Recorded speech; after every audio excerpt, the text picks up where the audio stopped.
Okay, folks, we are live here. And surprisingly, we're actually on both Facebook and YouTube. So I'm kind of psyched that it Oh, works. cool. Excellent. Oh, hold on. I got to mute my other computer here. Look at Roger's hair when he turns his head.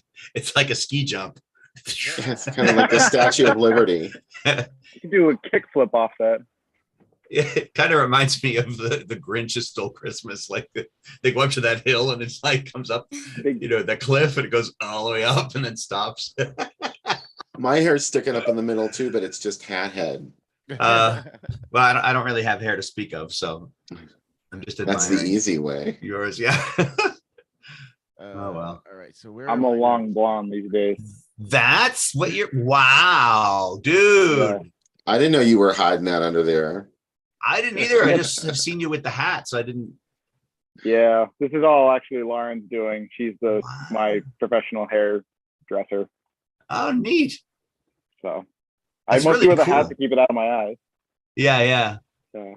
Spencer, Wow, sound like neat. You're like phoning in from an airport or something. That's very cool. Yeah, I'm currently trapped in a tunnel. I know it is not my ideal choice, but it is the best we're gonna get. On the bright side, I have food. Nice. Actually, it gets better when you leaned closer to the. Wait, I'm gonna be so Sounded a tiny angry bit if I better. figure it out. Hold on. Okay. I know the problem. Wait. Hold on. Give us the nostril view. Yeah. Is that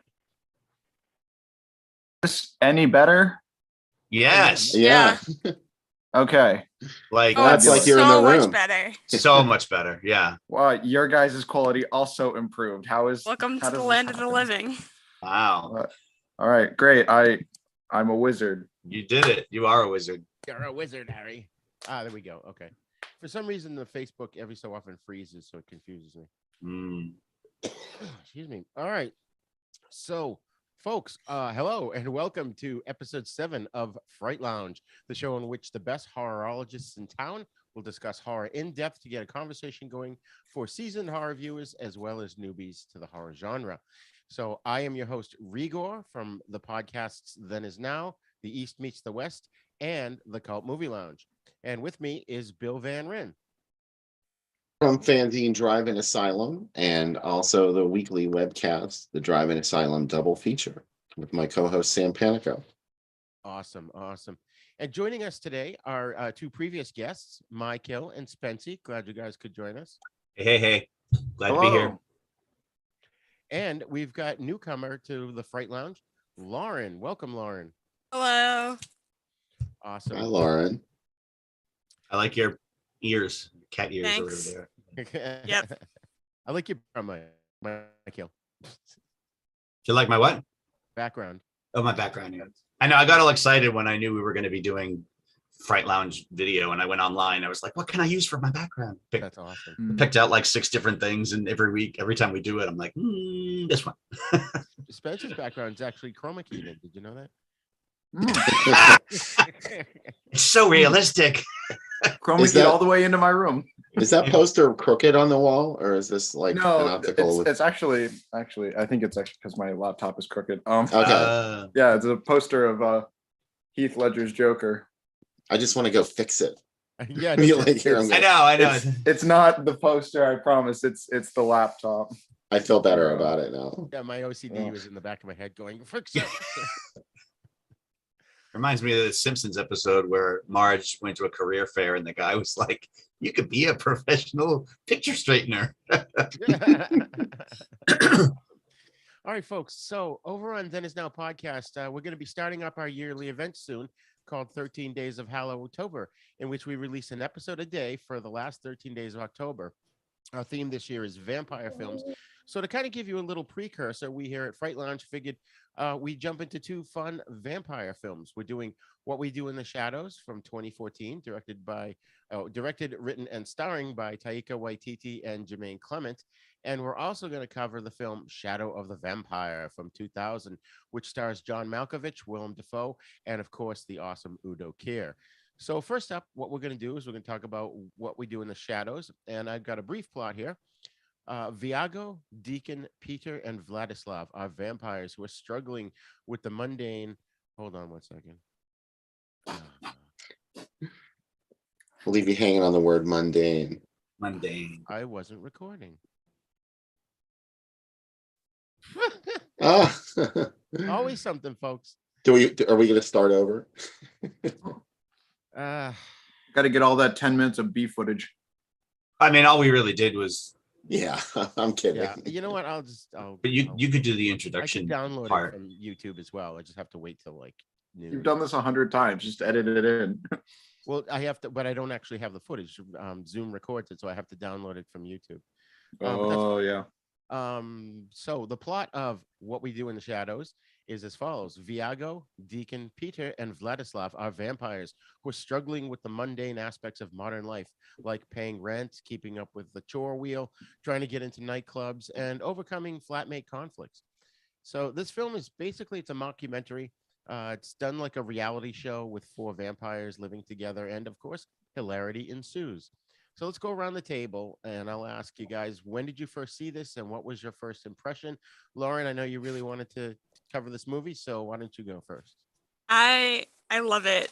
I honestly don't remember exactly when I watched it, but I know I watched it with you and Spencer at some point within the last 2 years, maybe, and something like that. And I was hooked. It was amazing, wonderful, phenomenal. I laughed so hard. It brings me so much joy. I love it. Awesome. Spency? I agree. I thought this movie was absolutely hilarious, and it was very casual in it. And I liked my favorite part of the movie is the fact that they do all this world building through characters and plot development instead of just telling you. So I think it's a very well made horror comedy. Nice. Bill? I guess I saw this. It wasn't current when I saw it. Our son recommended it to me. He's like, you got to see this movie, What We Do in the Shadows. I guess it was probably around like 2018, 2019. I watched it and I thought it was, I mean, it's funny, but I just love how absolutely ordinary their lives are, because these are the things I think about when I watch vampire movies. I'm like, okay, like vampires are only scary to living people. What happens when all the living people are gone? Then what? Like, how do vampires talk to each other? Like, what are they doing? And What We Do in the Shadows showed me. So I appreciate it. Awesome. Michael? I just saw this movie like 2 weeks ago because I knew we were going to talk about it here. My roommate watches the TV series What We Do in the Shadows, and every once in a while I'll sit down, I'll catch part of it with him, and that's also very good. It's really funny, and so when we saw the movie, we were glad that there were it was so similar. Like whoever established the TV show obviously loves and cares about the original movie. Yeah, it's great. It's the jokes are like, they just talk and they say things, and if you're not paying attention, you won't catch it. But if you do catch it, it's hysterical. And yeah, I really like the fact that they did such a good job with the vampire special effects. Even though it's a comedy, like whenever they had to show them, using one of their powers or whatever, it really looked good. And I was like, wow, So yeah, it was great. I thought it was really funny. It was a great movie.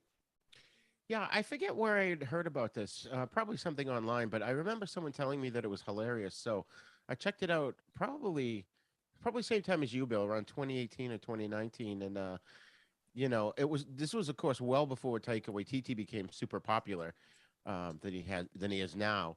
I could tell this guy had talent at that time. He not only starred in it and wrote it, he acted in it, and he just every line of dialogue and every scene in this movie is, for the most part, hilarious.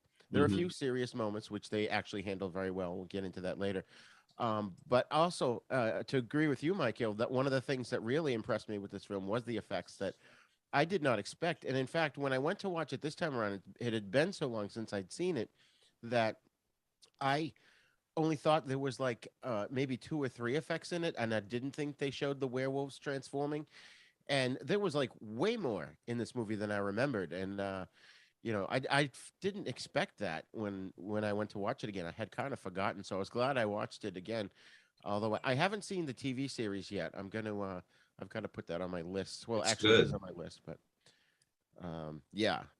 But you watched the Wellington Police. Yes, well, I didn't Yeah. know that was a spin-off of this until, like, I don't know, I was like 5 or 6 episodes into the show because I loved it. It was hilarious and it reminded me of this movie. And then when I looked it up, I found out it was a spin-off. And then when I rewatched it again, I was so psyched to see, Minogue and O'Leary in it. I'm like, oh my God, I forgot they were even in the movie. I just assumed it was like a spin-off of the other TV show. So let's talk about our directors slash writers slash stars here. We've got Taika Waititi, who, man, he's just had his hand in so many things.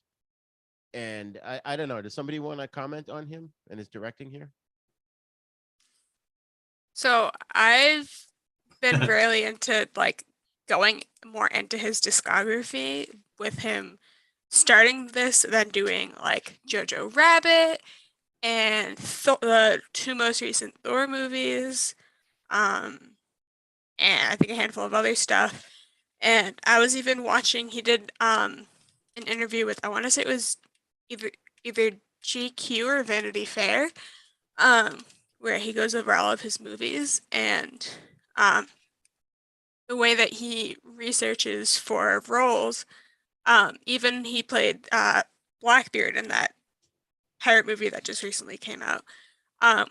He doesn't research any of the characters that he plays. Like in the interview, he was talking about how he didn't know really anything about Hitler, but still played him almost exactly how you would envision a child would imagine someone like Hitler. Yeah, that was a good movie. Did you see that one, Mike? 'Cause Spence, you introduced me to that one. I want to see it. I've seen the preview and I want to see it, but I haven't seen it. Jojo Rabbit is a Taika Waititi film that I saw in theaters with one of my best friends. My friend sent me a link to the trailer, and I don't watch trailers, and he knew this, and he's like, watch the trailer for this one. I'm like, okay. I sat through it. I'm like, that looks great. The time came around, we went to see it, laughing hysterically and crying hysterically through the whole film. It's a very, very amazingly made film, and I can't describe it other than it's a lovely story about a boy and his imaginary friend who just so happens to be Adolf Hitler. Yeah.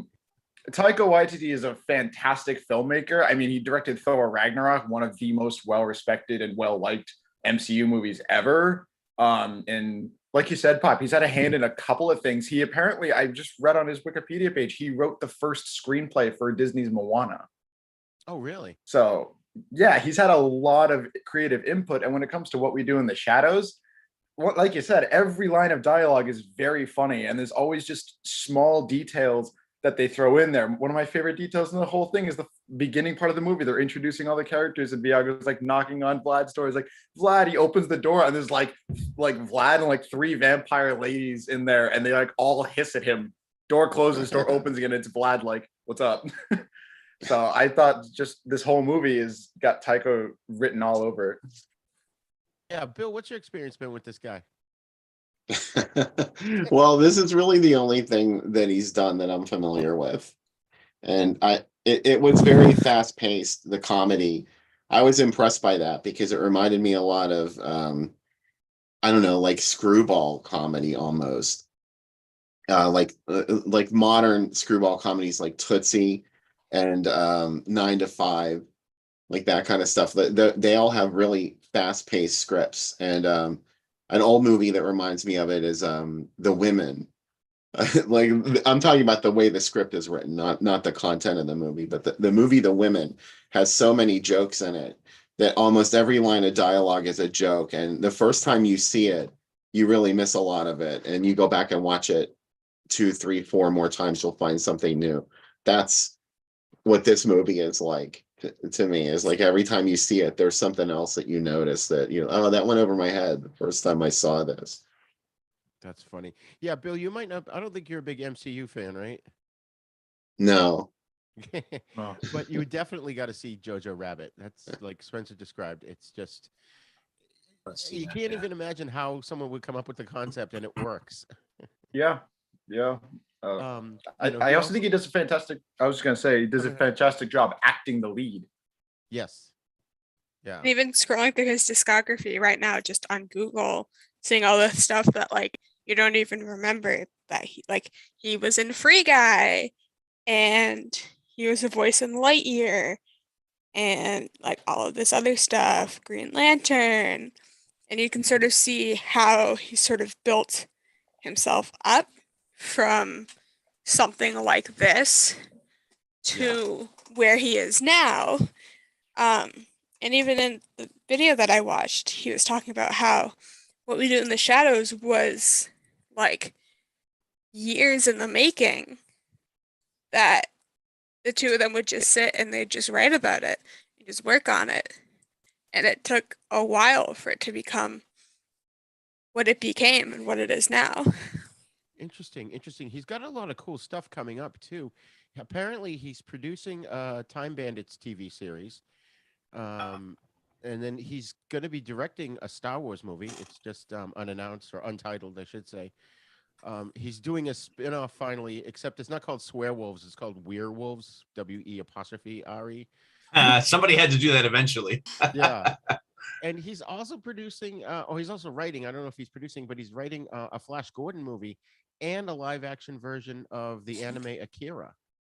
So I remember Akira being a big deal when that came out. We went and saw that at Coolidge Corner or something, didn't we, man?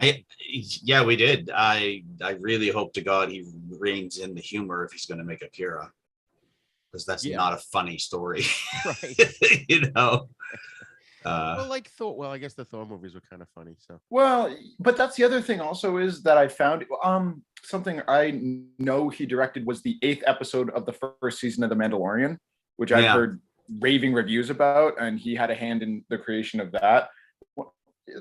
Something I think that sums it up perfectly is in an interview he was talking about, he's like, some people they ask me where I get my genius from, and I just tell them in that bag, and he just points off screen, and that was the end of the question. And I haven't really quite gotten over the in that bag.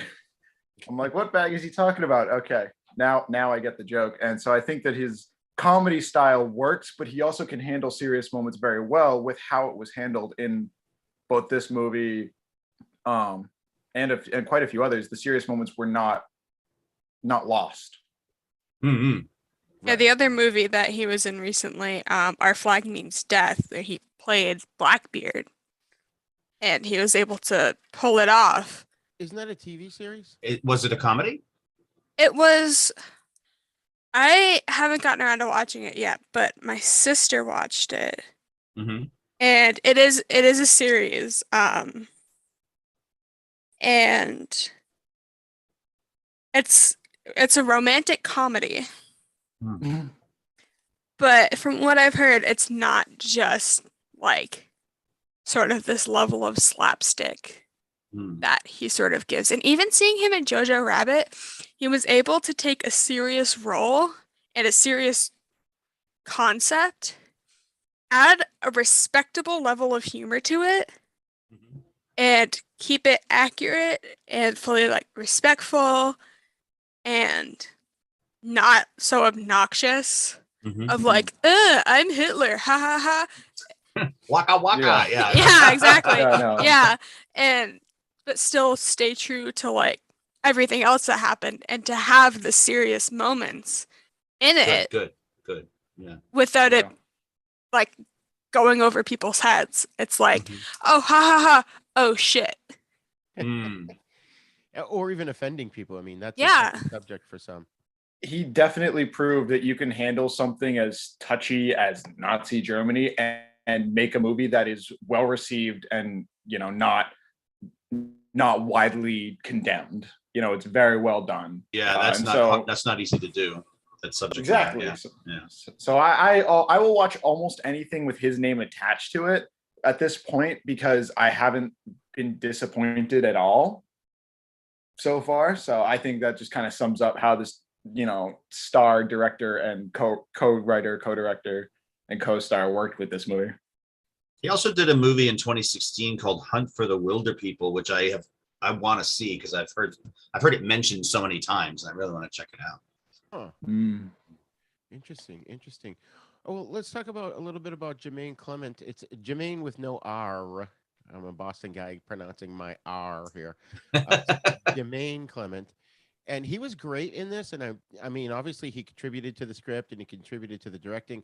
I don't know a whole heck of a lot about him, except for the fact that he's in 1, 2, 3, the next 4 Avatar things. The first one's called The Way of Water, and then there's part 3, 4, and 5, which I don't know if anyone actually really cares about. But he's got a lot of interesting things going on too. He did the Aquaman voice in the DC's League of Super Pets film, which I haven't seen yet. Sorry. That came out this summer. I wanted to see it. Super Pets. Yeah. I never heard of it. It's all their mascots, Bat Dog and Crypto. Oh, I've heard really good things. Wasn't Keanu Reeves in that? Did he Probably. voice Batman? Maybe. That would be that would be funny. so great. I'm pretty sure he did. Jermaine Clement has done a lot of voiceover work. He apparently did work on Despicable Me, Rio 2, the 2 animated films with the birds, Moana, the Lego Batman movie. He's done quite a lot of work overall. Apparently, he narrated Robot Chicken. I don't know how many episodes, but he did it in 2017. Huh. Oh, he voiced the crab in Moana. Yeah. Oh, I love that guy. Yeah. Yeah, he sang a lot like David Bowie. Yeah. Oh, that's funny. I didn't see that one. He also did the Saw it voice once. of the Mobot in Wellington Paranormal, which that was a funny episode. That's a great show. If you guys haven't had a chance to watch that, it's those 2 cops from the movie, and they're freaking hilarious. And it's the exact same kind of deadpan humor through the entire episode. And again, it's like Michael, like you said, if you blink, you miss a joke. Mm. That's how funny this show is. And it's just like they're these ordinary cops thrust into these extraordinary situations, and nothing phases them. Like in the movie here, in What We Do in the Shadows, they end up arresting the dog at the end, thinking the dog killed the camera guy in the park. Oh my God. So let's see. Yeah, that's like the opposite of what normally happens. Cops investigate something and they're like, what the hell? This guy's crazy. I can't believe he did this. Oh my God. And like to take that and just reverse it to where nothing phases them, Right. especially being supernatural stuff. That in itself is a funny approach. Well, and that's the thing. The premise in the show is that they're part of the special supernatural task force, and their boss, he tries to keep it secret, but everybody knows what they're up to. And he's got this like secret office, and he doesn't actually have any he goes up to this bookshelf and he moves some books, and there's a panel on the wall, and he looks around, and then he goes beep boop boop beep boop, like he literally says the beeps and boops because there's no actual panel there. Oh, it's so funny. So in this movie, Taika Waititi played Viago von Dorner-Schmarten Heimberg, nee von Blitzenberg. And he's 379 years old. He's an uptight member of the household. Apparently, he based his performance on his own mother. Oh, Jesus. I believe it. And as we mentioned, Jermaine Clement played Vladislav the Poker, as opposed to Vlad the Impaler. I love that. He's 862 years old. He's a former tyrant with extreme powers, and he claims he based his performance on Gary Oldman's Dracula, which we talked about. Oh, it's coming up in our 13 Days episode. And then I'll go through the rest of the cast. I don't really know them, but if you guys want to jump in, if any of them stick out to you for whatever reason. Jonathan Bruch, is it Bruch? It's B-R-U-G-H. It could be Bruff, like Michael Guff. He plays Deacon Bruck, who's 183 years old. He's the young rebel of the group, who's fond of knitting, erotic dancing, and being cool. Which he does that so well. He's so he's trying to console Nick, because they at one point in the movie they believe Nick's friend Stu died, and he's doing the worst job ever. But as he's saying these horrible things that could happen to people as they get old or as they die, he's starting to, you could see in his face, he's reminiscing about his own life. And I thought that was a really well done scene and well acted. Yeah, me too. It's very hard to convey the attempting to be well-meaning while trying to describe the fact that Stu would definitely want to be disemboweled by werewolves if he had to choose. That to me was pretty great of him, just trying to sell that as hard as possible, and it clearly wasn't really working, and that to me really actually endeared me to the character overall near the end of the movie. And then we have Ben Francham, who played Peter, which is very reminiscent of a character we're going to talk about in the second film. He's 8,000 years old, so he doesn't bother attending the flatmate meetings. Obviously he looks a lot like Nosferatu, lives in the bottom. Well, the descriptions say live in the bottom floor, but to me that was the basement, in sort of like this stone coffin. And he doesn't talk, and he doesn't ever really deal with anybody. But he turned one of them. I think he was the one that turned Vlad, wasn't he? It was He turned Deacon. He turned Deacon. He turned Deacon, and he turned Peter. No, we were talking about Peter. Talking about Peter. Or not Peter. Nick. Yeah. That's what I meant. It's pretty hilarious because Peter actually shows up for the interviews. So Deacon's like, yeah, I was this horrible monster. It dragged me, it drained me of my blood and forced me to drink this horrible mixture. And it was Peter. And Peter's sitting right there. Yeah. I loved that. I thought that was just excellently worked comedy. And I also like how Viago was struggling to push the door to Peter's coffin and handed him a chicken in a bag. Wasn't he supposed to be 8,000 years old or something like that? That's 8,000 years old. Try and wrap your head around that. It's just wow. I guess we would all look like Peter if we lived to be 8,000. Right. I mean, Spencer and I could go on a tangent about the Vampire the Masquerade role-playing game, and that's actually part of the game. Is you when you are a vampire and you do get that old, it's called the Nosferatu, and that's what you look like, right, Spence?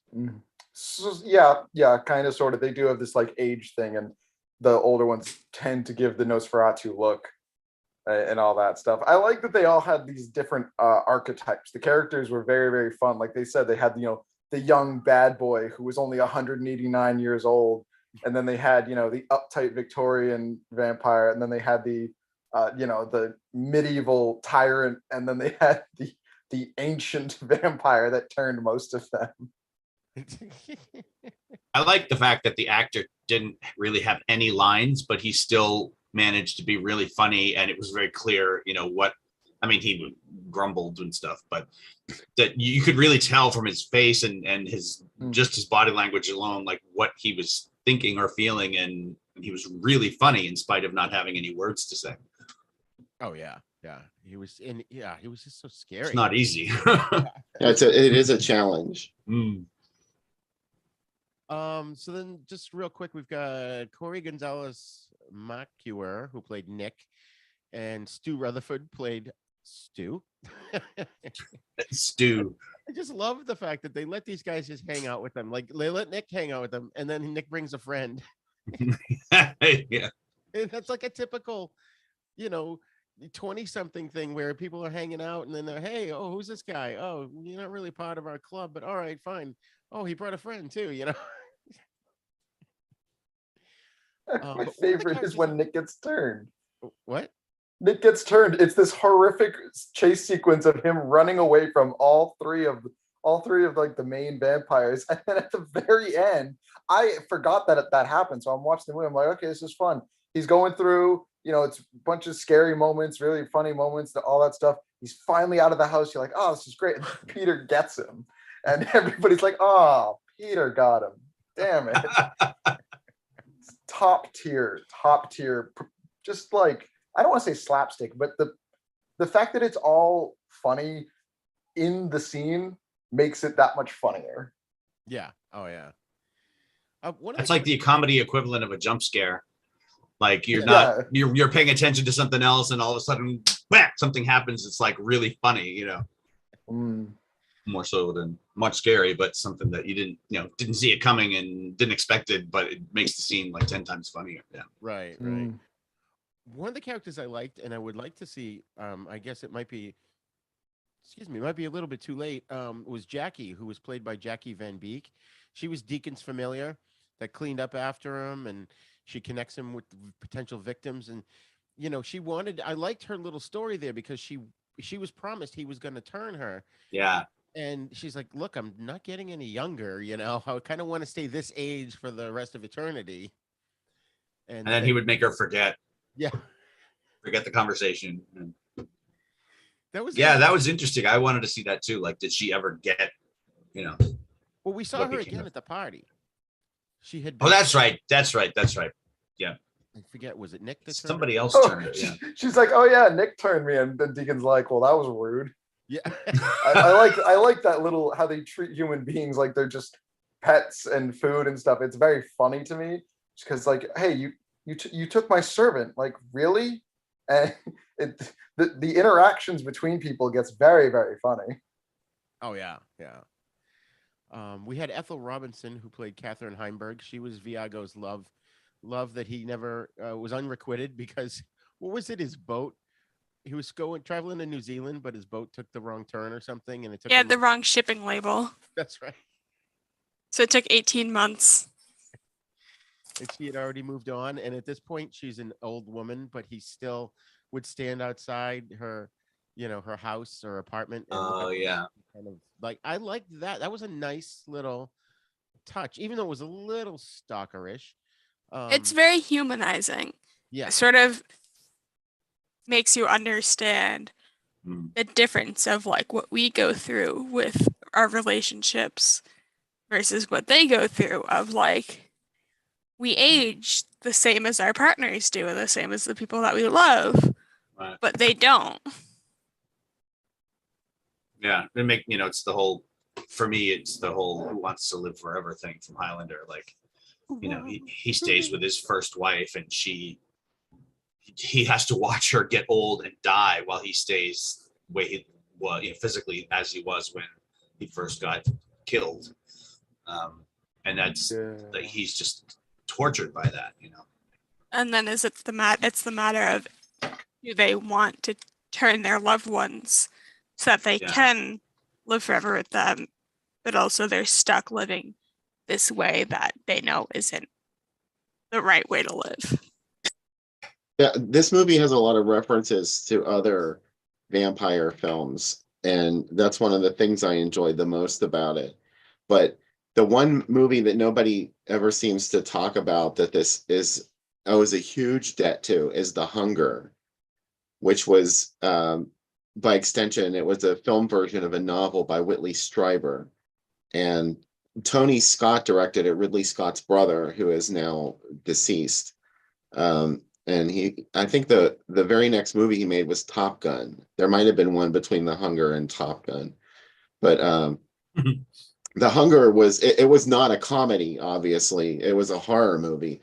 But it also addressed these things that we've been talking about, like the idea of living for so many years that eventually, like, you become, we can't even conceive of what it would be like to live that long, and you become a different creature than you ever were when you were human. And that's what is at the core of The Hunger is there's a woman, and she is 2,000 years old at least. And we don't really understand. The movie doesn't go into what she is or why she is the way she is, but she is what we would think of as a vampire, even though, she doesn't turn into a bat and she doesn't do she's not afraid of crosses and garlic and everything. It's just this hunger that she has for human blood that keeps her young. But she outlives everybody that she is around, and all of these she takes on these lovers, but they all would die. So she started to like turn them. She found a way to turn them into they could never be what she is, but they could live for hundreds of years, and then all of a sudden their bodies would just collapse, and it would happen really quickly, disturbingly so. It happens to David Bowie in the movie because Catherine Deneuve is the vampire woman. We've all seen it probably, but this is kind of like the comedy version of that, and that was genius because again, the Hunger brought up all these details of being a vampire that nobody usually thinks about. And this movie makes fun of those things and takes them seriously too. But you know, there's serious stuff in the movie, like you guys said. But it's very funny for that reason. Yeah, exactly. I was just, that was one of the bigger things that I take away from this movie is that they're still vampires. None of that gets diminished, but they also go into like, like what do they like? What are their like nitpicks? Like they can't see each other, they can't see themselves in the mirror, so style is a lot harder for them and all that stuff. Like they have to talk about vampire culture. Like we go to the hottest nightclub for the undead, and there's like 2 people in there. Yeah. It's like It vampires. We're works. human too. But Yeah, like you don't get blood on the couches, guys. Come on. You mean the red one? Well, it wasn't red when it got it. Yeah. Wasn't red when I got. I'm looking at the cast now. I've never seen The Hunger, but now I really want to. Oh wow, it's It was brilliant. phenomenal. Susan Sarandon's in it, I guess, and Yeah, wow, David Bowie. Susan Sarandon and Catherine Deneuve have a love scene together Wow. with blowing curtains and everything. Yeah, that's a good movie. And it's Spence, you're a David Bowie completist. You really should see it. I don't There's a lot know. His of acting people in it. career is not the same thing as his music career. The Man He's great in it. enjoyable. I think I like it even more than Merry Christmas, Mr. Lawrence, which is usually the movie, or The Man Who Fell to Earth, Yeah. which is those are always the ones people talk about when they talk about David Bowie's films. But I love his work in The Hunger. He's just perfect in it. Oh yeah. Well, he's getting a bigger part too. Like he was in Labyrinth, but he wasn't like the lead. He was the villain in that, right? He was also kind of the lead. In Labyrinth, Yeah. I suppose. Yeah. He was in it a lot. Yeah. He was basically the antagonist, which is still basically the Well, lead yeah. to a degree. Not to mention his work in Zoolander. Oh yeah. I forgot about that. I mean, Last but that Temptation also of Christ.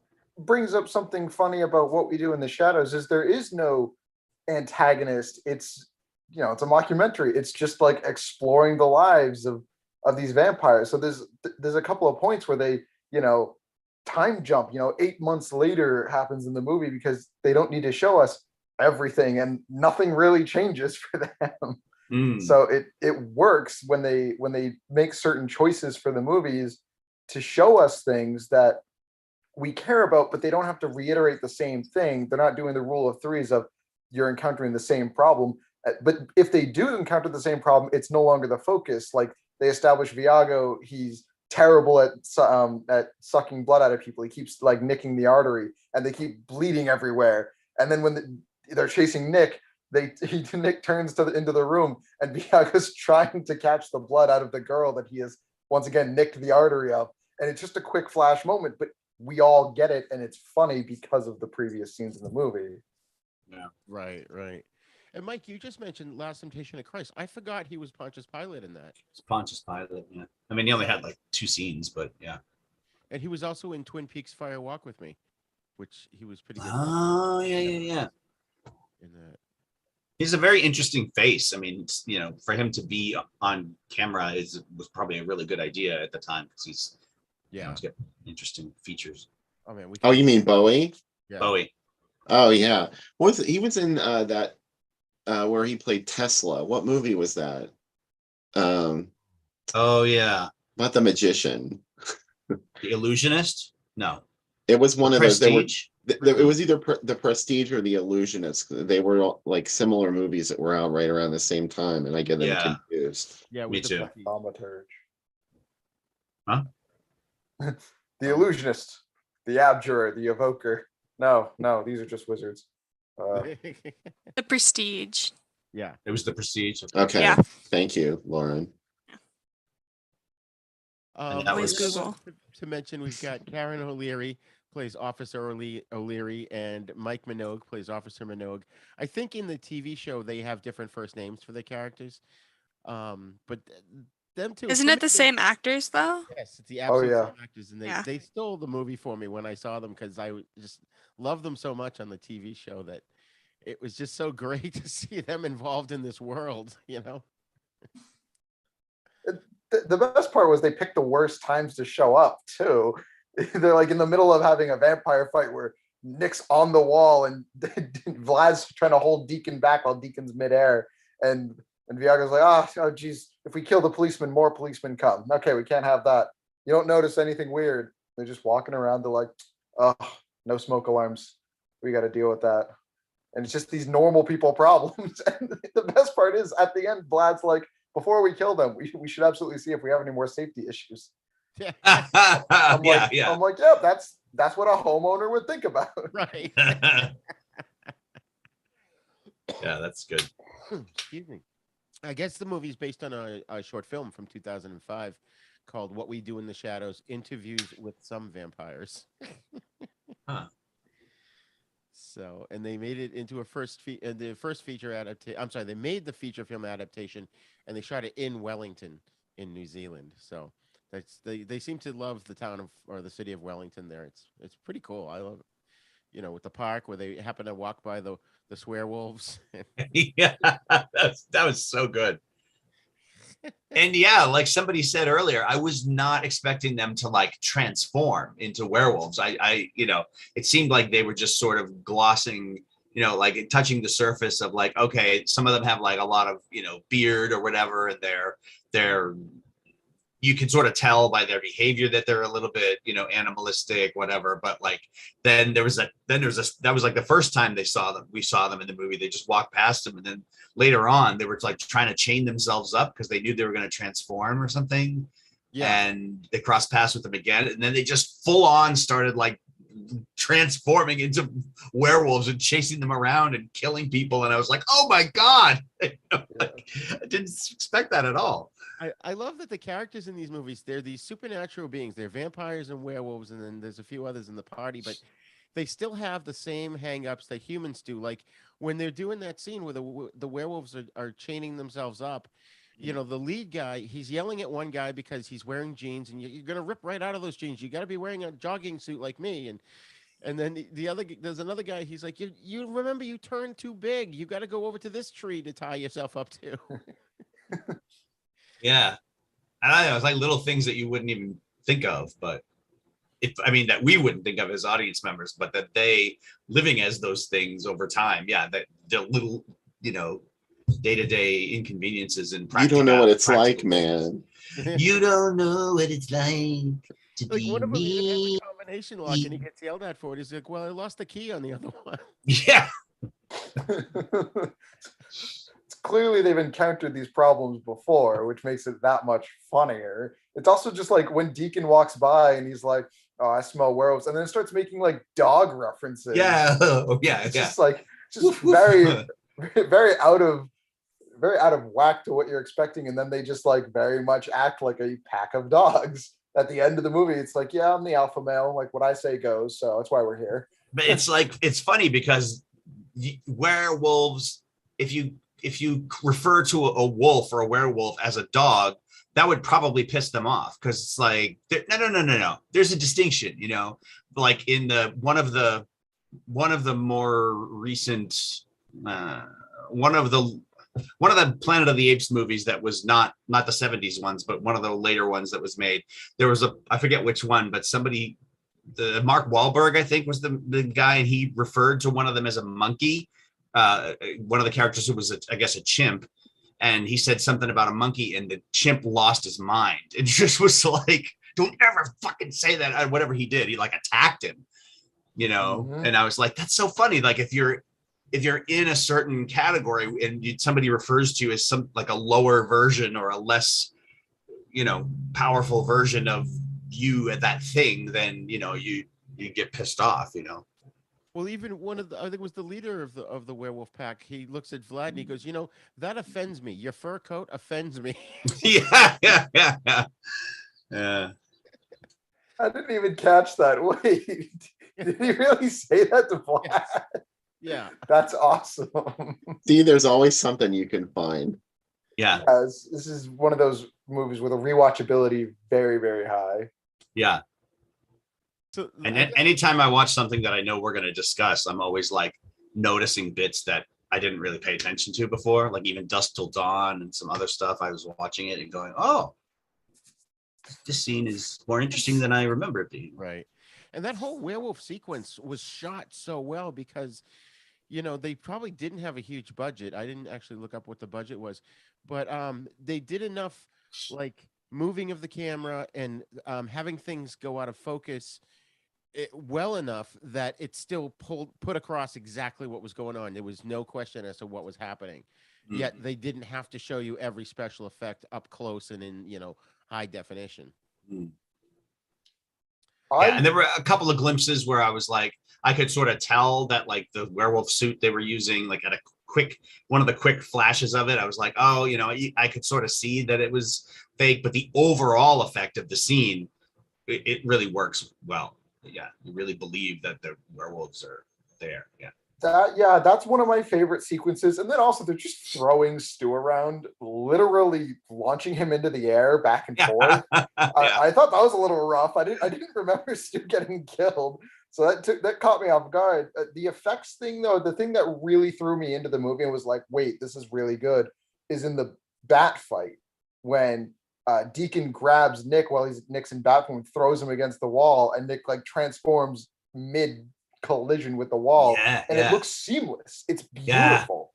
I was like, okay. I remember seeing it the first time. Like, now I know what kind of movie I'm in. This is really fun. Yeah, and that I really love that because they took the supernatural elements of it seriously, even though the movie was a comedy. When they were using their powers in any way, shape, or form, they obviously made a strong effort to make it look realistic and. It was a normal occurrence for them. It's oh, look, it's a bat fight. Look at what they're doing. It's funny. Like, and then it's like this is a normal thing for them, and they're throwing each other against walls. Like, this is just how superpowered beings fight. And Bill, you mentioned there was a lot of nods to other vampire movies. In this too, there definitely was. Hold on, is my mic muted? No, we can hear you. Like the Viago character, he reminded me of the vampire from Brides of Dracula, the second Hammer film. Oh yeah, that's a good call. 17th century kind of guy. And then I was just trying to think who some of I mean, obviously Peter's Nosferatu. Vlad, I guess he's like Vlad Tepes, in several portrayals of him throughout the movies. And what was the other one? Oh, Deacon. Deacon kind of made me think of Deacon Frost from Blade. The villain there. Oh, yeah. Oh. Kind of a young punk vampire. Yeah. The one played by Dwarf. Stephen Dorff, yeah. I know, it's like a name that sounded like an insult. You dwarf. It's pretty good though with the references. Is my favorite one's the one I caught immediately was they're like, oh yeah, you see your spaghetti, it's now worms. And instead of actually having the effect, they just had Nick freaking out, which was much funnier. And the best part is Deacon's like, I stole this from the Lost Boys. Yeah. and I'm like, okay, wait a minute. So you're telling me that in this world, vampire media influences vampire powers and like what they want to do and can do? Like that's pretty great, actually. I feel like that would honestly make sense. It's like a monkey see, monkey do kind of thing. It's even like people will pick up stuff that they see. Yeah, people will pick up stuff that they see in movies all the time. Yeah, it's a lot worse in the Lost Boys when that whole sequence happens because it's meant to be this traumatic experience, and now we're seeing it from the outside, and they're just like, look at this guy. Isn't it funny that we're essentially bullying him? So I just looked it up, and they had a budget of $1.6 million US. Wow. And made $7.3 million at the box office. Wow. Not bad. Which I honestly feel like this movie does not get the level of recognition that it deserves. Yeah, unfortunately, a lot of good movies don't, Get a theatrical release here? I don't think it did. No, I don't think in the US. No. Google it, girl. Oh, Google you it. best believe. Get an IMDb. I got you covered. Because it came out Sundance, January 2014, June 2014 in New Zealand, and February 2015 in the US. Oh. it was definitely like a local picture, and I just like that more because it's like a foreign film, but it's not a different language than English is what I'm used to. So it's very interesting how it just goes because their culture isn't all that different. But then, like, I like Nick freaking out. He's like, "Damn it, I can't eat chips. My favorite food. It's gone." And then he eats one. He's puking up blood. Yeah. It's awful. This movie did play theatrically in the United States. Oh, it did. good. Okay. Because I'm looking Yeah. at IMDb and all I'm seeing are film festivals. Well, it didn't get a theatrical release until 2015, but I can't share my screen, I don't think. I could probably give you permission to do that. Let's see. That's Yeah, I okay. feel like on their IMDb it has a list of where and when it released in different countries. Yeah. And I'm finding ads for it. So it did play in theaters. Oh, cool. I'm not quite sure how extensive, though. I'm still looking. Yeah, it's like still like USA in April 2015 they were at the Chattanooga Film Festival. Yeah, it played LA, New York. Yeah, when it comes to this movie, they also tapped into a genre that really wasn't very tapped into.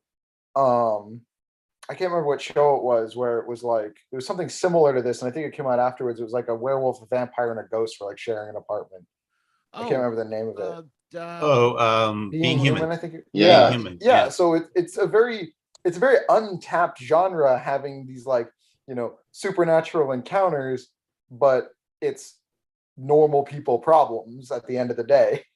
And there'd be such a big market for it. Even if it was like anything from like vampires to even like the mummy, like the very specific characters, or just generally personify them as like in modern day. And I feel like that'd also be a really good idea of how to bring like the current generation into the older generation of films and those universal monsters and all these creatures. Yeah, it definitely works. Being Human, the TV show was 2008, and what did we say this movie? Oh. 2014. 2014. So that came Oh. first. I thought it came after. It might have been a remake series that came after. That was a really good show too, the British one. I've never seen the American version, but which I think was 2011. Could be wrong.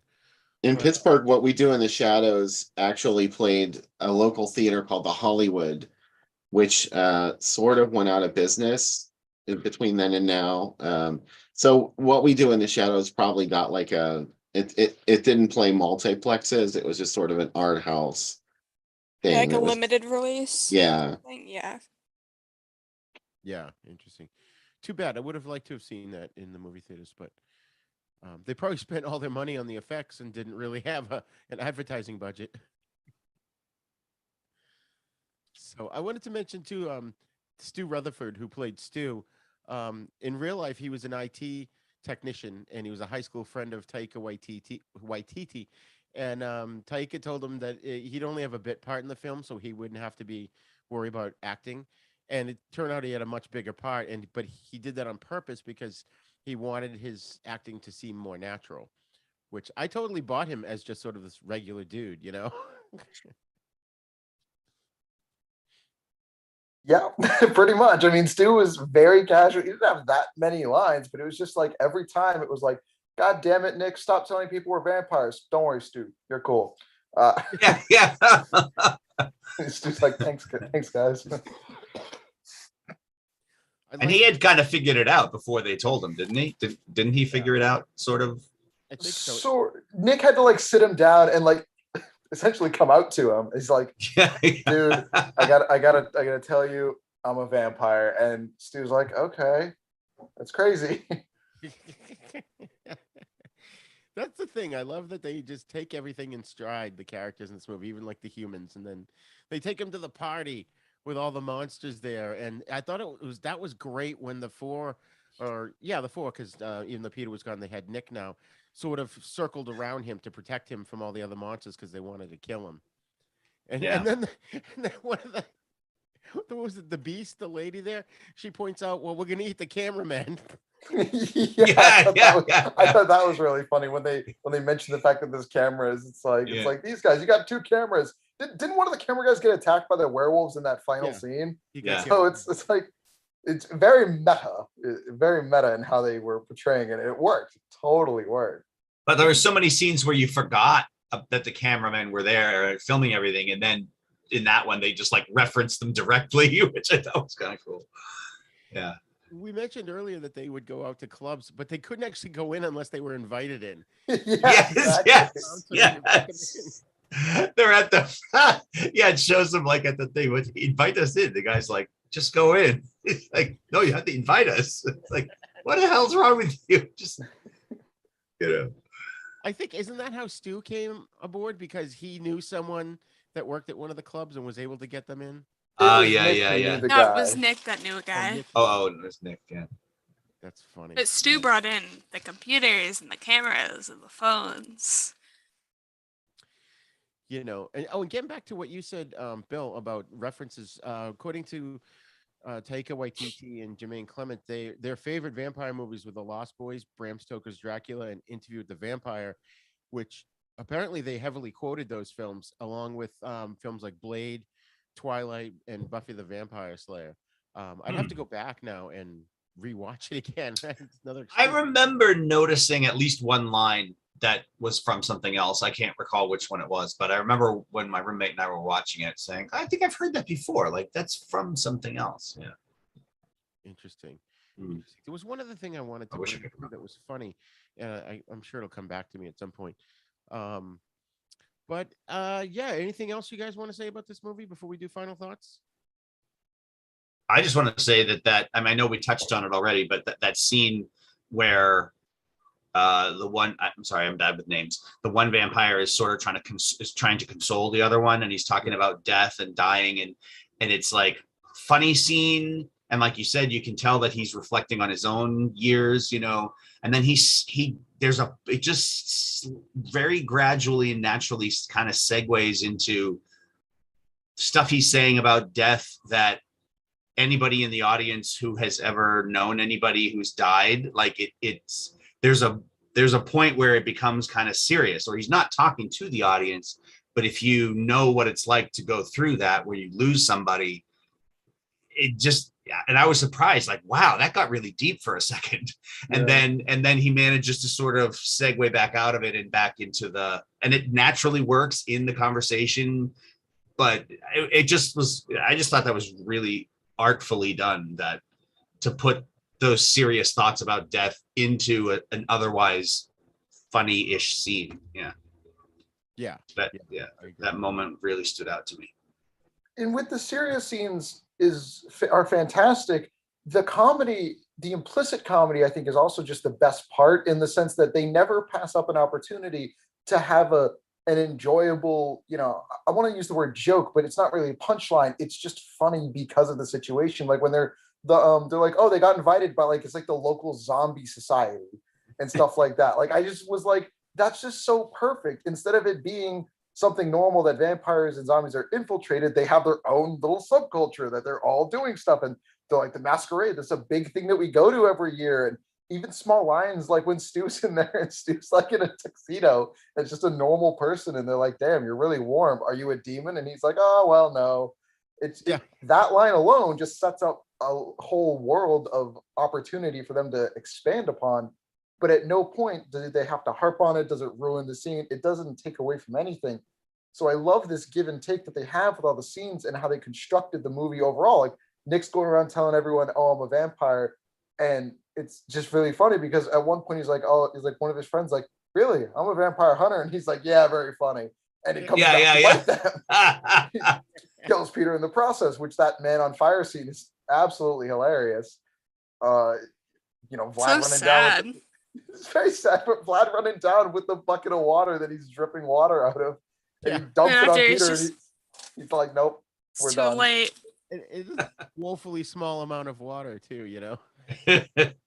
those moments where they have this implicit world building works so much, and it makes it that much funnier. And then just small moments like oh, the vampire hunter died. Oh, we got to twist his head around so we can actually see who it was because his head's backwards. And you hear the cracking of his bones as they put it back into place. This is it's disgusting. But for them, this is like, yep, this is part of the process. We got to identify them. And even like seeing the way that they did that cinematically of zooming in when they started turning the head and then sort of like cutting out and coming back in, and his head is going from like back forward. So you can tell that they're obviously not spinning this guy's head around. But if you're not like really paying attention and like really like picking apart the movie, it's like, oh wow, like it just flows. Yeah. So they knew what they were doing in terms of camera work and timing, as well as the script. Yeah. I remembered what I was going to say, and I can't remember if it was the end credits, the post-credit scene, or if it was the beginning of the movie. Well, there's the scene where Vlad's paying the electric bill, and he's using the hypnosis over the phone to tell him, no, we don't owe any money. I don't even remember that. Wait, when did that happen? That might have been the post-credit scene, because then he's on the phone. Then he calls the electric company. He's doing the same thing with them. He's telling the phone company, yeah, that call to Romania, that never happened. Yeah, that never, right. Oh, that's so funny. That never happened. Once again, just these small details, like one of the best moments in the party scene that is a blink and you'll miss it moment. You look over and Stu's like dancing around with all the vampires in the mirror, and it's just Stu. Right. And they're like, people are just like holding things, so it just, they see stuff going on, and I'm like, wait, did that really just happen? I had to pause it for a second to just enjoy that. Yeah. And then they never address it again. They don't harp on it again. And it's just those small details, and that attention to detail is what makes this movie so well made, and what I like about it so much. Yeah. Yeah. You could tell that it was a passion project. Yeah. Bill, do you have anything else you want to say before we get into final thoughts? No, I think I'm talked out on what we do in the shadows. Okay, well, why don't you give us your final thoughts, and would you recommend this? Absolutely. It's like I said, it's really funny. It's fast paced. There's always something new to discover in it. 2 thumbs up. Lauren? I love this movie. It's definitely a movie that's appropriate in a degree for everyone. So it can be a family movie. It can be like anyone can watch it, whether you're familiar with any sort of vampire movies or not, and you'll still get the same level of enjoyment out of it. And it's definitely, in the most sense of the term, a hidden gem. Nice. Spence? Yep, I wholeheartedly agree. I think some of the jokes are iconic, and it's a very quotable movie. Vlad talking about comparing human beings to sandwiches is always a top tier line for me. And I go back to this movie as one of a kind. There's not a whole lot like it in the mockumentary sense, and the quality is high, the comedy is great, and it very well paced for a movie, and especially at the beginning when Diago's trying to get up out of the coffin. He's not quite there. He doesn't quite do the vampire thing. It sets the tone for the whole movie of how they're got this funny gimmick going, but it's also a very serious movie at the same time. I have one other thing that I want to add. Well, technically 2 other things. The fact that I will never not quote where werewolves, not swearwolves. That is the best. And then also something that I didn't see until the second time around, which Spencer and I noticed and didn't realize just how great it was after Taika's character, he prints out a big picture of his woman friend, puts it in the inside of his coffin, and then when he goes to sleep, you just see the coffin bumping up and down. And it's the first time I didn't notice that, and I feel like it's something that if you're paying attention, or it's something that's thrown in that's great for the adults. Oh. Yeah. I liked it. I mean, a lot of times sometimes I'm turned off by comedies. I don't tend to like seek out comedies overall, but this one was really good. And yeah, I liked it. It's very clever, very funny. You know, as Spencer said, you really got the sense that these characters have been around for a while, and like when they were at the party, they were, you know, aware of other types of, you know, supernatural creatures, but yet they had such like mundane everyday concerns and things. It's very funny. I think it's a good. I'm glad someone took the idea and made a TV show out of it, because there's so much room there for, you know, expansion of those ideas and everything. Right. You could, you know, get so many stories out of that type of thing. And those little details are what makes this movie work. It's like, you know, the whole thing, it starts off with the flatmate meeting, and, you know, because Deacon hasn't done the dishes in 5 years, and there's this mountain of bloody dishes in the sink, and he's got the cardboard wheel with their names on it with the chores. I just love that. And even what's his name, Vlad, he's vacuuming like the cobwebs in the place, and he's floating up in the air to get the ones up in the ceiling. I forgot how much I love this movie and how hilarious it was. I definitely gonna have to watch it again to just, you know, soak in more details and references. You know, it's well made. There's great special effects. It's a fun premise, like you guys mentioned. So yeah, I definitely highly recommend this. And to point out what a boob I am, I just realized I had the wrong background up, and I finally changed it. You boob. Yeah. What are you thinking? I thought you meant to do that. No, I'm exhausted. You're exhausted. You had a busy couple of weeks. Yeah, busy month. Anyways, folks, up next, we are going to discuss a little bit more serious film called Shadow of the Vampire from 2000. Do we want to jump into it, or do we need to take a break? Give me Let's take a break. I need to get a beverage. same. Okay. I'm not So- going to be much help because I haven't seen this, but I'll just hang out with you guys. Okay. Okay.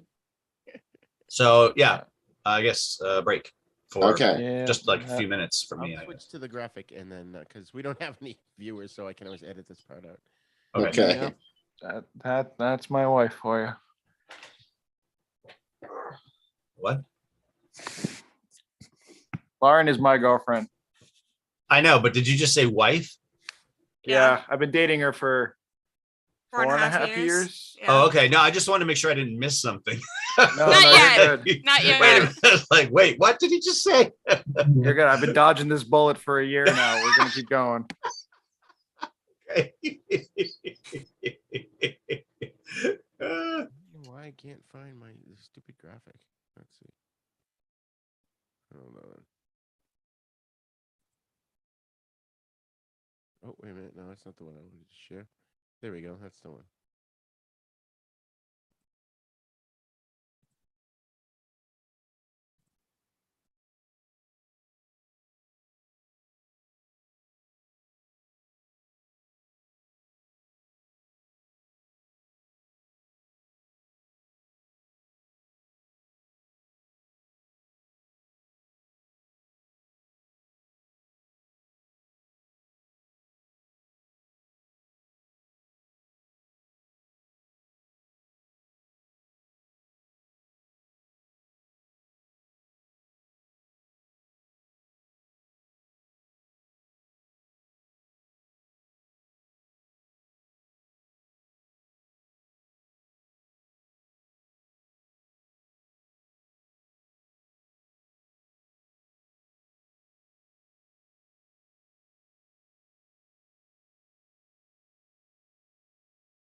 If you were eating a sandwich, You'd enjoy it more if you knew nobody had fucked it.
Hello, ladies and freaks.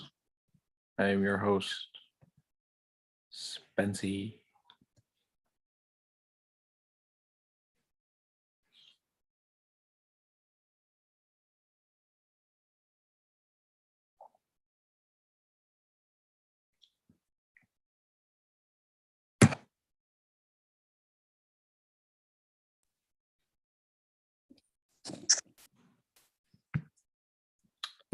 Oh, I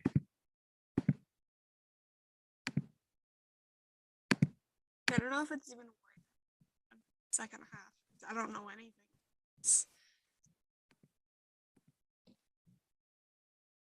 Hello? Do I still sound good?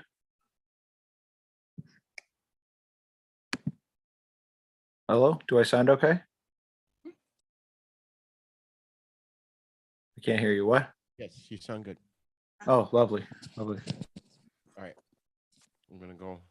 Let's see. Is everyone here?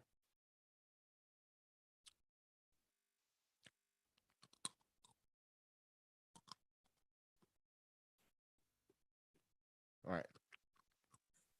Something I forgot to mention that I just kind of now thought about was Well, hold on. Wait. You want to mention it on the show? it doesn't matter to me at this point. It's just a small thing. I liked that all the adult jokes were subtle, Yeah. sort of. For the most part, they really weren't in your face, and I think that that added to the movie more than took away. Yeah, I think so. One thing I wanted to mention that we moved further up north here in Maine. We're in Bigfoot territory, so maybe we'll have a Bigfoot encounter at some point. Wow. Oh my God. So while we wait for Bill to join us again, what other horror movies have you guys been watching lately? If you've watched any, if you've had time. Watched the miniseries Dahmer on Netflix about Jeffrey Dahmer. Good. It's I've heard quite- good things about it. It's really, really good. It's so fucking creepy.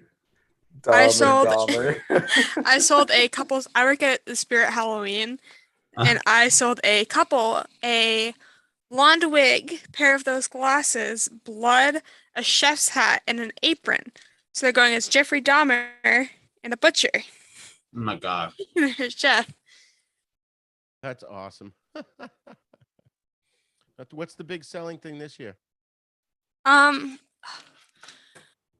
Yeah, that's a good. I'm interested in that too. I'm seeing a lot of killer clowns from outer space. That's gotten really big this year. Wow. Um, I'm wondering if couples are going to go as like the male and female Thor, like together. I haven't seen any of that. I've seen 2 Black Widows. Oh Would you God. kill him? I hate They're you. poisonous after all. That took me I a hate you. I hate you. I don't know if it's just like not quite like the time. I guess kid-wise, I've been seeing a lot of ninjas Hmm. and a lot of turtles. like female. Why am Mutants. I've made a terrible mistake joining this family. I've made a Teenagers. terrible mistake. I've made a terrible mistake. No, but it's only a live stream. It's only a live stream. It's only a live stream. I don't know. I guess I've seen a lot of trick or treat, a lot of Sam stuff, which I mean it's pretty common, but I feel like more this year. A lot of people wait till the last minute too, so probably next week and the week after you're going to start seeing trends and patterns. Yeah. Work at Home Depot, and the big thing there is they have the 12-foot tall giant skeletons that you see. I was gonna bring that up. Those are giant things. Yeah, and so the like they started having those in September. Those were getting sold instantaneously. A and B, they were getting scalped even worse. People would buy them for $400 and sell them for $1,000 because you couldn't get them. Wow. Yeah, that came up recently because Spencer and I were driving by this house, and they've got one of those giant 12-foot skeletons out in there with all their decorations in the yard, and it was like so cool, but I didn't know where you would get one. So the one they set up in my store, I named him Larry. How do you keep it standing up? I mean, is it like it's fully it will stand up on its own. I think it has some sort of anchor. I don't know if it has a third point of contact, but I know it'll stand. Yeah, for us with animatronics, they've all got a base. So it's probably got a base that's going to equalize the weight. Probably the best 3 costumes that I've sold this year so far is the Jeffrey Dahmer one. Today I saw a couple's costume of a firefighter and a Dalmatian, which I feel like I've never seen, surprisingly. That's clever, yeah. And someone bought an astronaut costume with like an astronaut helmet and then this mask that's just like a massive mouth. So he's gonna wear the helmet, and then when the helmet goes up, he's wearing the mask. Oh, wow. So he looks like an astronaut, but it's like an alien. Yeah, it was cool. It's probably going to be miserable while he has the visor down, though. Yeah, he won't be able to see anything. The mask will be sweating. I don't know if any of you are familiar with the creepypasta Slender Man. Yeah. My friend, a couple of years ago, I had a friend in high school who was like, I don't know, 6'7". So he was huge and very skinny guy as well. So what he would do is on Halloween, he would put on like the white, sheet mask, and then he would put on the suit on top of it, and then just kind of stand in places and scare the hell. Yeah, he would scare the hell out of people. And at one point, people out. Yeah, he was walking around the neighborhood, but he described it to me as, I couldn't see anything, so I had a friend of mine walking in front of me with a glow stick, and I was just following the glow stick the whole time, and just like responding to noises I heard and staring at like kids if I heard them. And I'm like, that's a little rough, but it works, right? He's like, hey, I survived. That's a great way to freak people out. Is like make it so they can't see your face, and then just don't talk. Like go to somebody told me once, that they knew somebody who went to a party as the Grim Reaper and just didn't talk to anybody. And the whole night, everybody's like, who the fuck is that? Because he just didn't talk to anybody, and he just did it to freak people out. And then I did something similar later because I got the idea from her, and it works so well. People don't know what to do. I saw my favorite experience handing out candy on Halloween night was this little girl in a beautiful little like pink princess fairy outfit came up, got some candy, and I assume it was like her dad or older brother was like, chaperoning her, and he was dressed as Michael Myers, and he was walking down the street with the jumpsuit real slow with the mask, and all he did was stand at the edge of my property and stare down at me and the little girl, and I'm just like, oh, that's like so cool, but it's really unnerving. So it was very funny, just this little girl, oh, what's up, haha, and then they just kept walking down the street, and I was like, oh, that's That's scary. awesome. Well, Bill's back, but Bill, why don't I just update you real quick on what we were just talking about? It's unrelated to today's topic, but it's fascinating. I had asked everyone what they were, if they'd seen any other good horror movies lately, and then it got into the fact that Lauren works at Spirit. So have you seen anything good lately, horror-wise? Yeah. Well, recently, I don't. Does it have to be a new movie, No, or whatever you've watched. is it just like what have I been watching recently? Yeah. A couple of weekends ago was the drive-in, and Oh, it was yeah. the Super Drive-In Monsterama. I was going to ask you about that. How was that? It was fantastic. It's like getting in a time machine and going back to 1978. Awesome. And it literally it looks like a really old drive-in. It was where they have it. So like, and the movies that they're showing are all old too. The trailers in between, the intermission reels with jumping hot dogs and soda that talks to you, those are all vintage, and it's a really great experience. This year they showed 8 Christopher Lee movies. Right. The Christopher Lee centenary celebration. It would have been his 100th birthday. Wow. So that was kind of interesting. Those have always, excuse me. One of the earlier Monsteramas was all Peter Cushing, so it was about time Christopher Lee got his due.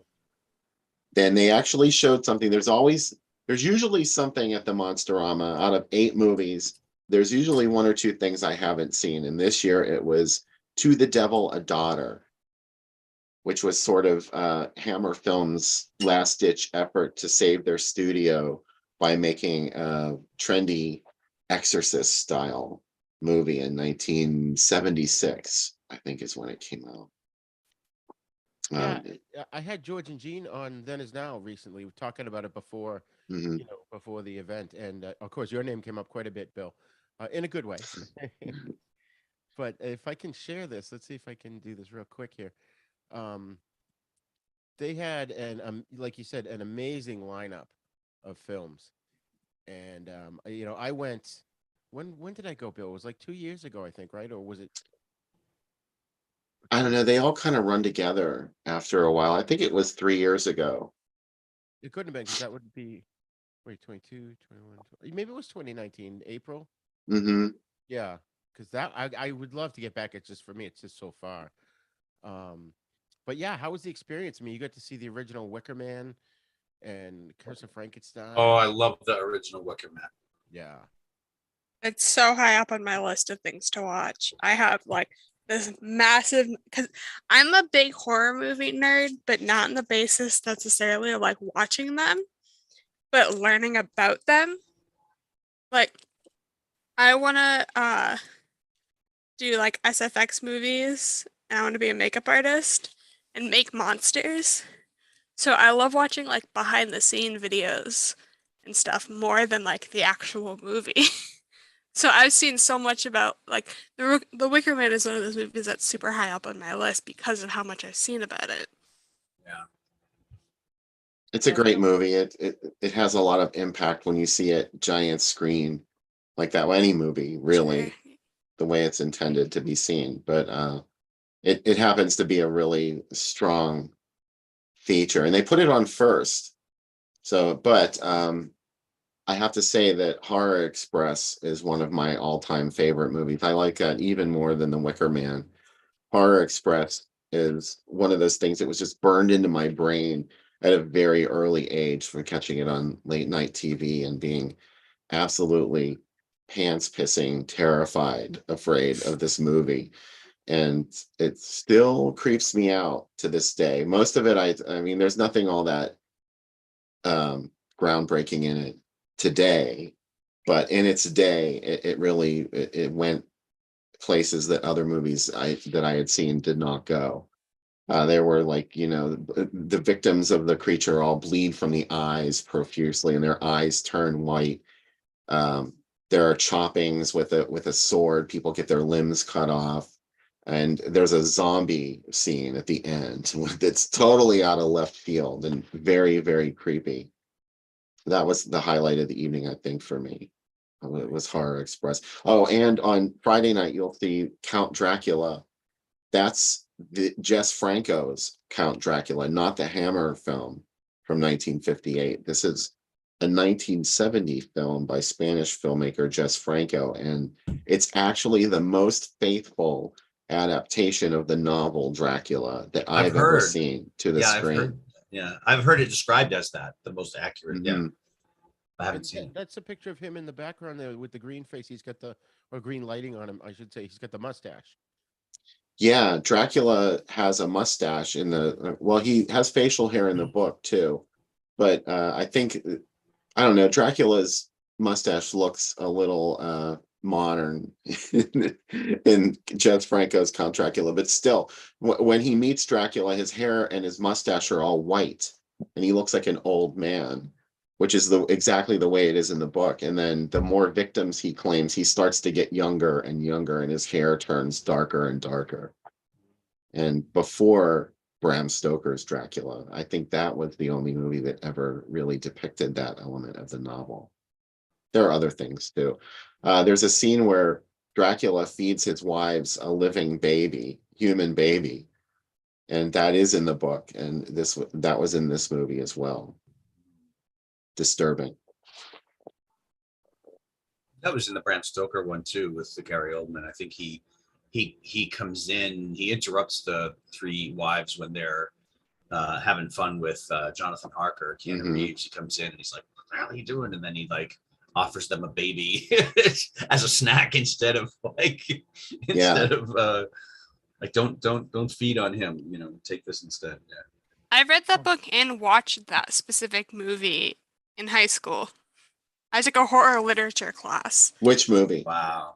The Dracula that has Keanu Reeves in it. Oh, the Bram Stoker's one. Yeah. We went to Budapest. It was an interesting watch for high school. I will say that. I hate that movie, actually. You and I remember Budapest very differently. I hate it. Yeah, good. It really wasn't that great. Fine. House of Long Shadows has the triumvirate of Lee Cushing and Vincent Price, and I think even John Carradine's in that, right, Bill? Wow. Yes. Yeah. Wait, wasn't John that is an all-star cast. Hold on. What's that movie called? House of the Long Shadows, the second one. House on of Friday. the Long Shadow. Oh, I see it. John Carradine, Christopher Lee, Peter Cushing, and that's crazy. Yeah, and it was made in 1983, I think, is when it came out, which is very late.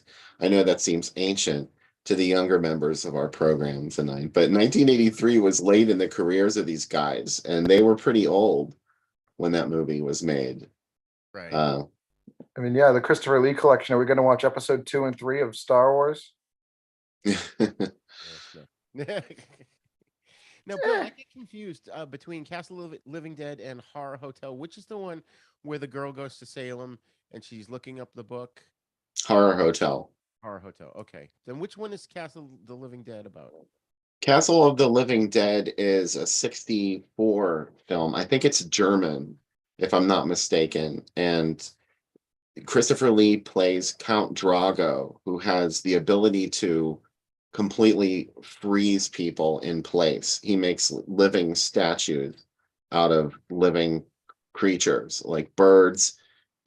People see them and they think they're stuffed, but really he has the ability to just paralyze them, and then they're dead forever, frozen in this position. So, you know who, of all people, Donald Sutherland is in Castle of the Living Dead, a very young Donald Sutherland, and he plays 3 roles one of them is this old woman, this hag that lives in the forest, and it's Donald Sutherland with like witch makeup on. It's pretty amazing. Yeah, when I had George and Gene on the show, we couldn't remember the third character, and I finally had to look it up. Oh, it's like a military guy, Yeah. the witch, and what was the third one? The oh no, I forgot again. You just said it too. Well, there was the witch, and there was a military character, one of the investigators, Right. One of who the was supposed to be doing his job and figuring out that Count Drago is a villain. They had to beat him over the head with it. right. And I had the same experience with you with Horror Express. I saw that real young, and but that I just fell in love with that movie. That's got elements of The Thing in it. Yeah, So many. I didn't get that part of it when I was a kid. I didn't understand the Thing element to it, but Right. it's not. I thought that it was about an ape man that came to life on a train, and I didn't understand why the inspector turned into the monster. But then later, of course, I put two and two together. I'm like, oh wow, that's even scarier. Right. That it can jump from body to body, and you don't know. And that's a great one because that's one of the few movies where Christopher Lee's a good guy in it. Sort of. Yeah. He's still a prick, but he's a good guy. Yeah. It's a nice prick. So Sutherland played Sergeant Paul, the witch, and the old woman in that movie.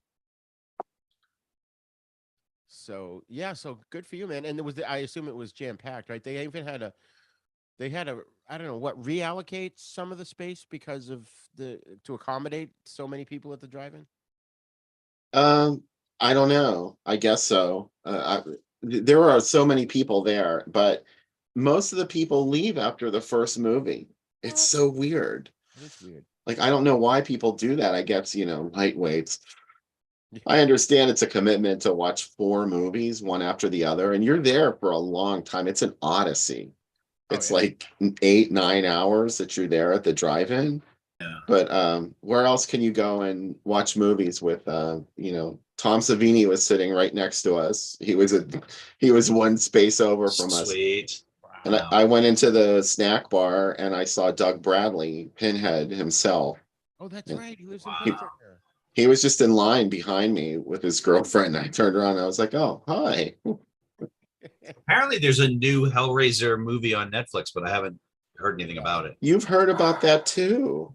Yeah. Isn't it like a Everybody's- female Pinhead now? Yeah. Oh, really? That's I'm all I've always heard about it. nervous.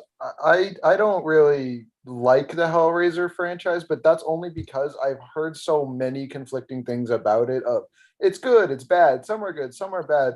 I like some of the cool stuff in it, but I've never seen any of those movies. Some movies I have seen and I'm going to see, me and Lauren are going to see on the 21st of October, The Wolfman and American Werewolf in London back to back. Ooh. Nice. Yeah, The that's gonna old, be really old, good. old Wolfman or the more recent one with Benicio del Toro? The good one, the original. Oh, Oh, good. the original one. Oh, the recent one's not terrible. It's No, I like the remake too, but Yeah. the original and American Werewolf in London It's both phenomenal. groundbreaking special effects for Yes, their yes. time. And Yes. my favorites when it comes to just Universal monsters in general. It's actually happening at a drive-in near my school. So that's going to be the idea, is that it's actually told me, one of my friends, he's a film major. You think me and Roger are horror connoisseurs? This guy could give us a run for our money when it comes to horror. He Wow. knows everything there is to know. So it's always fun discussing horror movies with people who are my age, who know all the greats. Actually, American Werewolf in London is another good example of a horror, a movie that's got horror and comedy and balances them really well. I don't remember it. Pop will tell you the story 100 times over of how he Oh, would dude. catch me as a kid watching it, but I barely remember most of it. No, I wouldn't catch you. My mother had the VHS tape, and every time you'd go over there where she would babysit you, she'd just let you throw the tape in and you'd watch the movie. I don't remember the movie very 7 or 8 well. years old. I saw that. Yeah, When but 81. I was 11. And I was terrified shitless in that movie. oh my god, that yeah. 81 it's was like- the year of the werewolf movie. There were 4 of them that year. The Wolfen and the Howling. What was the fourth? Full Moon High. Oh yeah. Oh, I never saw. I did see The Howling, but I don't remember it. I love The Howling. The Howling I've is my heard that's preference. good. Like I like that more than American Werewolf in London, and it also has comedy elements, and I like the way The Howling does its comedy. Mhm. It's like it's a more snarky kind of movie than American Werewolf, which is sort of like dum dee dum dee dum. But the Howling is like that's what I like about it. I like the Howling is great, and there's a scene where somebody is werewolf's coming after somebody inside a building, and they did the lighting so that the werewolf is mostly in shadow. You mostly see like its silhouette. Oh my and stuff, God, yeah. but it works so well. It's so awesome. And it's huge. It's fucking huge. You don't Yeah. realize that they're that big. Yeah. You're like, oh my God, that thing is like 9 feet tall. See, I'm like one of those annoying like younger generation movie people where like my go-to movies are usually after like the early 2000s. Mhm. Mostly because of the camera quality. Like old camera, for some reason I can't do it, but I'll still do it because I have to. But like I'm not like a big black and white movie person, but I really, really did enjoy The Wolfman. I really did. Oh, so Also, good. as an SFX junkie, the fact that it still holds up relatively good now, still. Oh yeah, the Jack Pierce makeup. You can't. Yeah. Complain. Yeah, if you're gonna be, I'm sorry, Roger. Go ahead. Oh, I was gonna say, Spence. You know, the drive-in you're going to, they paired the Howling with the Wolfman instead of American Wolf because the Howling has several references to the original Wolfman, including it being seen on TV in a couple of spaces. Oh yeah. Okay. I think the idea was it was meant to be. Did American Werewolf in London come out before The Howling, or are they the same year? Same year. Same year. Same year. Okay, because I remember American Werewolf in London was like famous for its crazy amounts of like well done effects for the transformation scenes.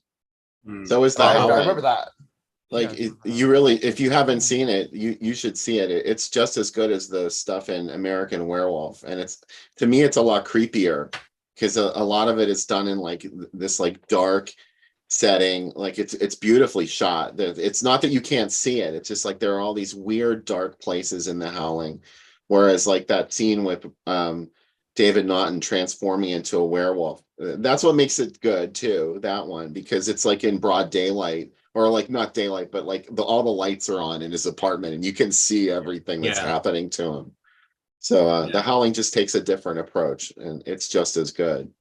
Rob Bottin did those. But he worked on both movies actually. He worked on he assisted Rick Baker on American Werewolf, but the producers of The Howling wanted Rick Baker, but he couldn't do it because he had already signed on to American Werewolf. So he sent them Rob Bottin. And they got their money's worth too.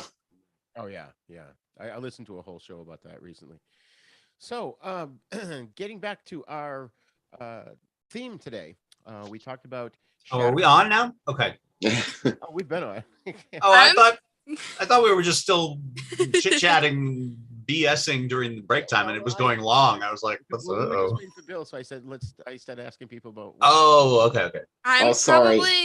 probably gonna head off for the rest of this because I haven't seen this yet, and reading it, I really want to. Okay. And I don't want it spoiled. Well, like I'm literally just gonna go and watch it right now. Awesome. Cool. All right. Okay. Nice to meet you, Lauren. Yeah, nice to meet you guys. Take it easy. Bye, guys. Bye. You gotta go manage your schedule, Spence. Oh, my dad doesn't text me when he wants to do things anymore. He'll just text her. Yeah. That's where we're at. Hey, so I get it. On Friday to do such and such. We joke, but it literally happens. Of my people will talk to your people. Yeah, I know. I get it. Yeah, like Bill just said, I get it. It's yeah. I'm that person in my family. I'm the one that gets the text. And it's not like one of my other friends described it really well. They said it's not. If you want to do something with me and I say I got to ask my wife, it's not because I'm getting permission. It's because I don't have any idea if we already have something planned or not. So I have to check with her first. Am I doing anything on the 27th? What? No. I know I do that all the time. I still forget. All right, folks. True. We are going to talk now about Shadow of the Vampire from 2000, and I'll just read a brief plot synopsis here. It's a fictionalized account of the making of the classic silent vampire film Nosferatu, Ein Symphonie des Grauens, directed by F.W. Murnau, during which the film crew begin to have disturbing suspicions about their lead actor. F.W. Murnau, played by John Malkovich, is struggling to create his silent classic 1922 film Nosferatu on location in Eastern Europe. The director is obsessed with making the most authentic vampire movie ever. To that end, Murnau has employed a real vampire, Max Schreck, played by Willem Dafoe, explaining to the crew that he is the ultimate of that new breed, the method actor. Trained by Stanislavski himself. Shrek will only appear in character. I'm sorry, Shrek will appear only in character and only at night to the crew. So, Michael, this was your pick. When did you first see this? What was your first impression? Did we lose Michael? Your mic is muted. I was gonna say good talk. You're still. Oh, there we go. Am I back? Yeah. Yeah. Okay. Yeah, I my neighbors were making noise, so I muted it, and then I forgot that I did it. Woman bang on the ceiling. Yeah, no, it's anyway. Yeah, I think we saw it in the theater, you and I. Yeah. And I remember, my memory is that I loved it when we first saw it, and then when I was watching it again recently, I thought it was still really well done, but I was kind of like, oh, why was I so excited about this movie? It's like, it's really good, but it just didn't have the same like effect on me as it did the first time. But yeah, I just think it's a great concept, that he got, like you just said, a real vampire to play the part, and trying to like keep that hidden from the rest of the crew during the shoot, and try to account for like the people who disappear. And like yeah, and of course Willem Dafoe is fantastic, so, and you can't go wrong with Malkovich. So yeah, it's good. It's great. Bill. I don't remember when the first time I saw this movie was. It wasn't when it was current. I kind of ignored it when it first came out, so I saw it on home video. And yeah, I mean, I don't know why I ignored it, because Nosferatu is one of my favorite movies ever. And that was always one of my holy grail movies, because it was impossible to see Nosferatu in the 70s and 80s on TV. Like, nobody was showing it. And I would see pictures of it in books, and I was like, oh my God, that's terrifying. Like the monster and with this rat fangs and everything, and the long fingernails. And I was like, oh, I have to see that movie. So I had to wait until, like, I think the late 80s. I got a VCR and I found a VHS version. It was one of the first movies I got on VHS. And I was just blown away by how weird it is and how alien it seems. Even though it's a silent film, it's really very scary. So that was well worth the wait for me. So when this movie came out, I was like, oh, I don't even know what that is. I just kind of ignored it. Then when I went back, it was, kind of, Michael, like you said, like on second evaluation, I realized I had my head up my ass about it. It's a brilliant movie. All right, now Spence, I'm dying to know your opinion of this movie. I'm pretty sure this was your first viewing, correct? Yes. I had not seen this movie before, today. And it is a good movie. It has fantastic acting and a spectacular couple of leads. And yeah, that's really it. I think I can just really commend the acting and the effects. And it was a very interesting movie to watch, because I'd never seen such a well done metafiction before. So it was really cool to watch a movie about the making of a different movie that I was already familiar with. So fun movie, really, really cool. And obviously you guys know I moved recently, so I didn't have time. I wanted to actually rewatch the original Nosferatu, as well as the 1979 remake with Klaus Kinski, which I remember that scaring me as a kid, but I don't really remember a whole heck of a lot of it, except for him as Nosferatu. But yeah, this is such a different take. Like you said, it's a meta kind of thing. Yeah, Michael, you said you and I did see it in the movies, and I remember seeing it. I remember loving it. Mm. And then just for whatever reason, I just kind of forgot about it. And every once in a while over the years, if it somehow something would make me remember it, I'd be like, oh yeah, I love that movie. I have to watch it again. And so I'm glad we had this chance to revisit it because there's just so many little um, things, little nods to the silent film that they incorporate in from like the inner titles that would show up every so often. And then they use the camera iris a lot, which was a big thing in the 19th. Yeah. You know, I always thought it was based on the concept that people weren't sure if Max Shrek really was a vampire or not. But I guess that's completely bogus. It really is just a fictionalized version. But that doesn't matter to me. I thought this makes it like, to me, watching this was sort of like watching Abraham Lincoln Vampire Hunter, in that the effect it had on me was he's already an iconic character. Abraham Lincoln's already iconic. Having him also have the secret that he hunts vampires at night makes it that much cooler. So that element of that movie worked for me here too, which, he's already a cool on-screen vampire, but to think that maybe he was a real vampire in real life, that sort of deepens the whole mythos of the character for me. So I really love that, and I love the struggle, especially poor F.W. Murnau trying to hold this film together, and Nosferatu kills the camera guy. They have to Yeah. get Harry Elways to be the camera guy. Yeah, yeah. Excuse me. But this was directed by Elias Merhige. I only saw 13 credits of his.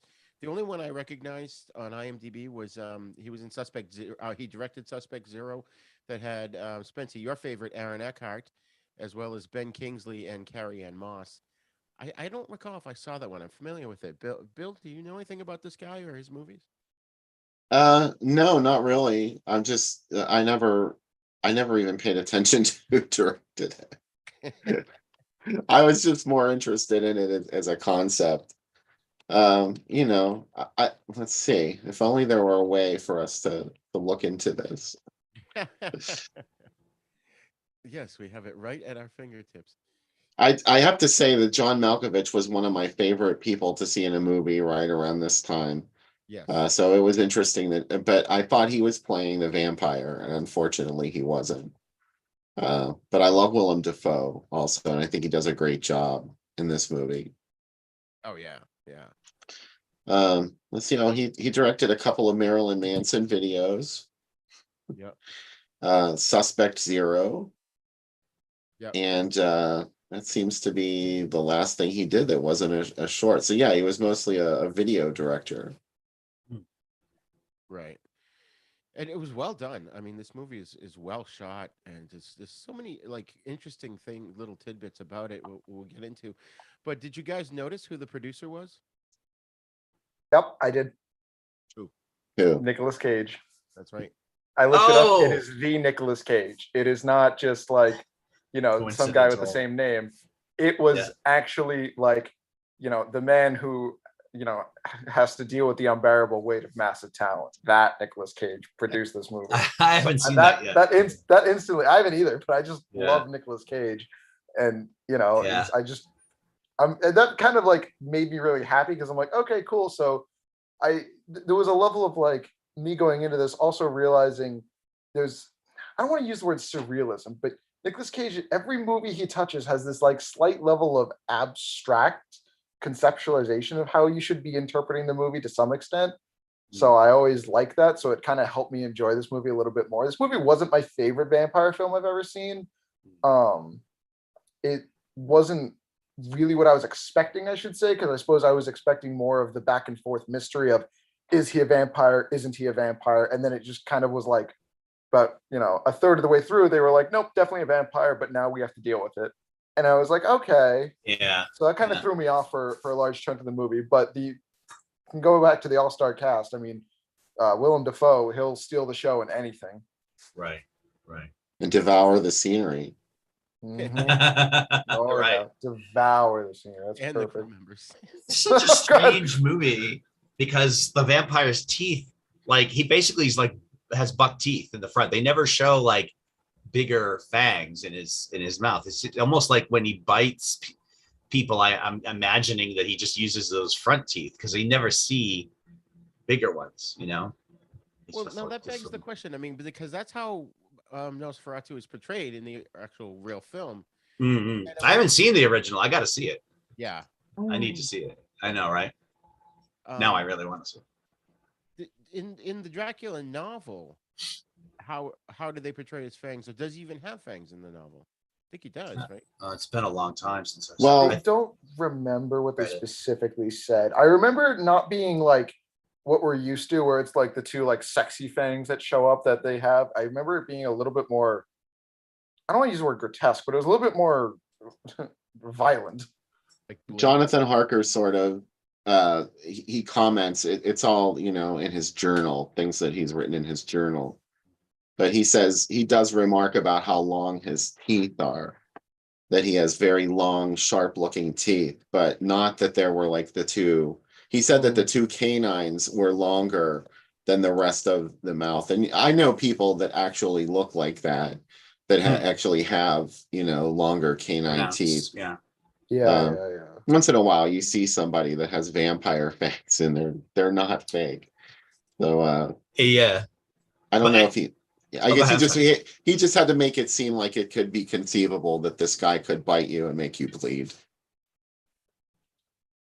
I remember one of the other vampire movies that we watched recently. I don't know if it was Lost Boys or what, but I'm not sure if it was Lost Boys, but I noticed that in that movie, it wasn't the canines. It was like the ones between the front teeth and the canines. It was like the second pair back that were the more pointed ones. And I thought, oh, that's actually more practical, because when you're trying to bite somebody, if the further back the teeth are, the wider you have to open your mouth. Like, That's that actually is something that has scared me in certain other vampire films. Is, like I said before, one of the creepiest things I'll ever see in anything is that long rictus grin where you don't have any cheeks, or like they're like ripped open or something. That'll always freak me out, those longer mouths. So certain vampires, they'll do that, is they have the canines and you see their jaws extending almost like a snake, and that'll always give me the shivers, at least a little bit. Oh, there's one of those in The Night Flyer. If you've ever seen that movie, it was a short story by Stephen King, and they made a feature film out of it, like in the early 2000s, I think.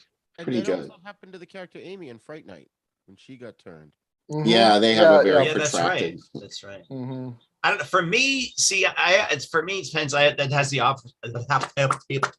has the opposite effect on me, where to me it just looks so fake. Like if it gets to be too big, it doesn't look like. At a certain point, yeah, it's super scary. But if it gets to be too big, I'm like, special effects. Like it just gets to a point where I'm like, okay, that's not really frightening. Yeah, nobody's my uncanny valley kicks in. That's what it is for me. Is this just looks so off, but it's good enough that it looks real. It actually creeps me out. You know, it's very funny. It's actually the same weird like pseudo smile is actually on Shin Godzilla. Oh yeah, so, because he doesn't have the jaw, like the cheeks that we're all used to. So his mouth goes all the way around his face, and it's very creepy to me. It scares the actual shit out of me. Yeah. And so I kind of like that they didn't properly have that. And something else about this movie that I really enjoyed but was thrown off by was he was much more of a character than I was expecting. I was fully expecting that, I guess Nosferatu is a silent film, so they might have intended some lines if they had the chance, but it never occurred to me that he would have been a character that would have gotten actual development. I kind of was expecting him to just be, I don't know, more closer to like the Frankenstein of the Universal Age. So it was kind of weird when he's like talking about things and like having these like heart to heart drunk discussions with other people. And I'm like, huh, okay. That was a fantastic scene where he grabs the bat out of midair and eats it. Like not just that moment, but the whole scene where the two guys are drinking and he comes down and they have this conversation. That dialogue, that whole scene was fantastic, I thought. Because he makes reference to like his loneliness and like something about his life, how he's, it's like a deep moment for him, sort of, for the vampire. That's what reminded me of Peter in the Shadows, because he's so old, he doesn't even remember when he was born or when he was a kid. You know, I liked that scene too for the same thing, was that he really had this pathos about him.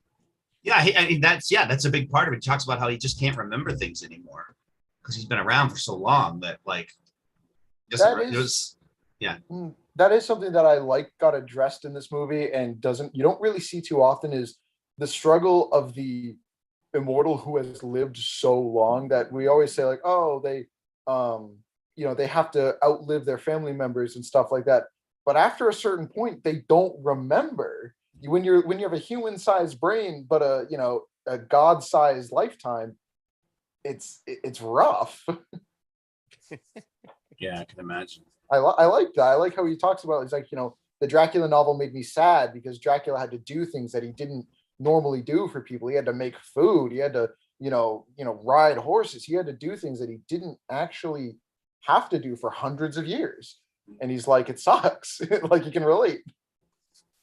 Yeah, that's what Herzog's Nosferatu gets into, the one from the 70s with Klaus Kinski. It's because obviously he has lines too, and we finally get to hear Count Orlok speak, and unfortunately it was Klaus Kinski, but whatever. It was all about how lonely he was and how impossible it would be for him to find any real companionship because he had this predatory aspect of his life that he couldn't control, and it had he had become so. He doesn't look like a human being. Like, even in the original Nosferatu, you don't really believe that could be a human being the way a human being looks. He's more like a rat, or a bat. Yeah. I guess Nicolas Cage originally wanted to play Shrek, but then Willem Dafoe was interested, so he gave him the part. But he said he always wanted, what's his name, John Malkovich, to play Murnau in the movie, which I thought was a perfect choice. He was just perfect frustrated director. Yeah, I loved it. One of my critiques of this movie, but just not critiques, but things that just kind of turned me off to it, was there weren't many characters that I actually liked. Because at the end of the day, it's hard to relate to the Nosferatu character at all. And like, yes, he has these moments, but he also like drunkenly talks about how, I don't remember much about before I was a vampire. I remember a woman, and then goes off and kills a crew member. And that's when I'm like, it's a little hard to relate to you when you're doing one after the other. And the other thing is, Murnau he's a creep the whole movie. I didn't like him from the get-go, but he was great, well acted, but I didn't like him as a character. Yeah. And most of the people in there were just like total dicks. I mean, even Greta, she was such a pompous jerk the whole movie. True. That's true. There's not really that's true. There's not many likable characters in this. The two likable characters got killed. I liked the guy who played the I'm again blanking on names, but the guy who played like the assistant director or the producer or whatever, and he was say what? Udo Kier, he was the producer. Yes. Alvin, yeah. Udo Alvin Kier. was kind of I cool. guess he was like first. really trying to like. He was very logical about everything. Like, okay, exactly what are we doing? How tall is he? What are we? And then whenever I really felt like he was trying to hold things together, and then even he had to deal with this crazy director. So he was much more like the one I would relate to a little bit. Yeah. Bill, do you want to speak to Udo Kier? Because I love him. I mean, I'm just going to throw this out there for Spencer's sake. He was in Ace Ventura: Pet Detective, among many other. Yes. I think I know who he was. He was the guy who talked about watching the fish in the fish tank. The rich guy. The rich guy. He plays those stereotypically emaciated European roles. Yeah. He does that very well. Because I always remembered him from Blood for Dracula, which was also known as Andy Warhol's Dracula. Ah. I caught that somehow in a late night movie on TV or something at one point. And then there was another one he was in, Flesh for Frankenstein, which was also known as Andy Warhol's Frankenstein. Yeah, they were filmed back to back in the early 70s. And by Paul Morrissey, who worked with Andy Warhol, made those movies. So Andy Warhol's name was just used on it. He really didn't have anything to do other than, executive produced by Andy Warhol. But Udo Kier's performances in those films were really way, way out there. And, they're larger than life, shall we say. And talk about a Hitler impression. that would be Udo Kier in Flesh for Frankenstein. Yes. Not so much. Also, maybe like in Blood for Dracula, he was sort of seen as, I guess it was maybe like a communist thing. There were political leanings in that film. He was seen as like this. Joe D'Alessandro was in it as a gardener that was having sex with all of the women that Dracula kept trying to bite because he could only drink virgin blood. And if the girl was not a virgin, he would retch and puke it back up. So he went to this place to find virgins, and here comes this guy, Joe D'Alessandro, screwing everybody and making them not virgins anymore ahead of Dracula. So it was like Trust sort me, it's for your safety. right. That's Yeah, literally, right. yeah. That's The what best, the best pickup line in the world. hmm So it was sort of like the working class versus the aristocracy in Blood for Dracula. But Udo Kier is just, it's so great. He's so great. Everything he's in. He was in Suspiria. Come Also, with me if you want to live. Formula. I don't know if you guys heard of that. Spermula. Spermula? Mm-hmm. It was sort of like a softcore Dracula porn film. Oh, Every time you guys say Flesh for Frankenstein, it makes me think of the Billy Idol song I knew Flesh you for were gonna say that. Fantasy. Flash. I used to Flesh sing for that. Fantasy. I used to sing Flesh for Frankenstein. all I can think of with these hilarious sex jokes in movies is just come with me if you want to live. Right.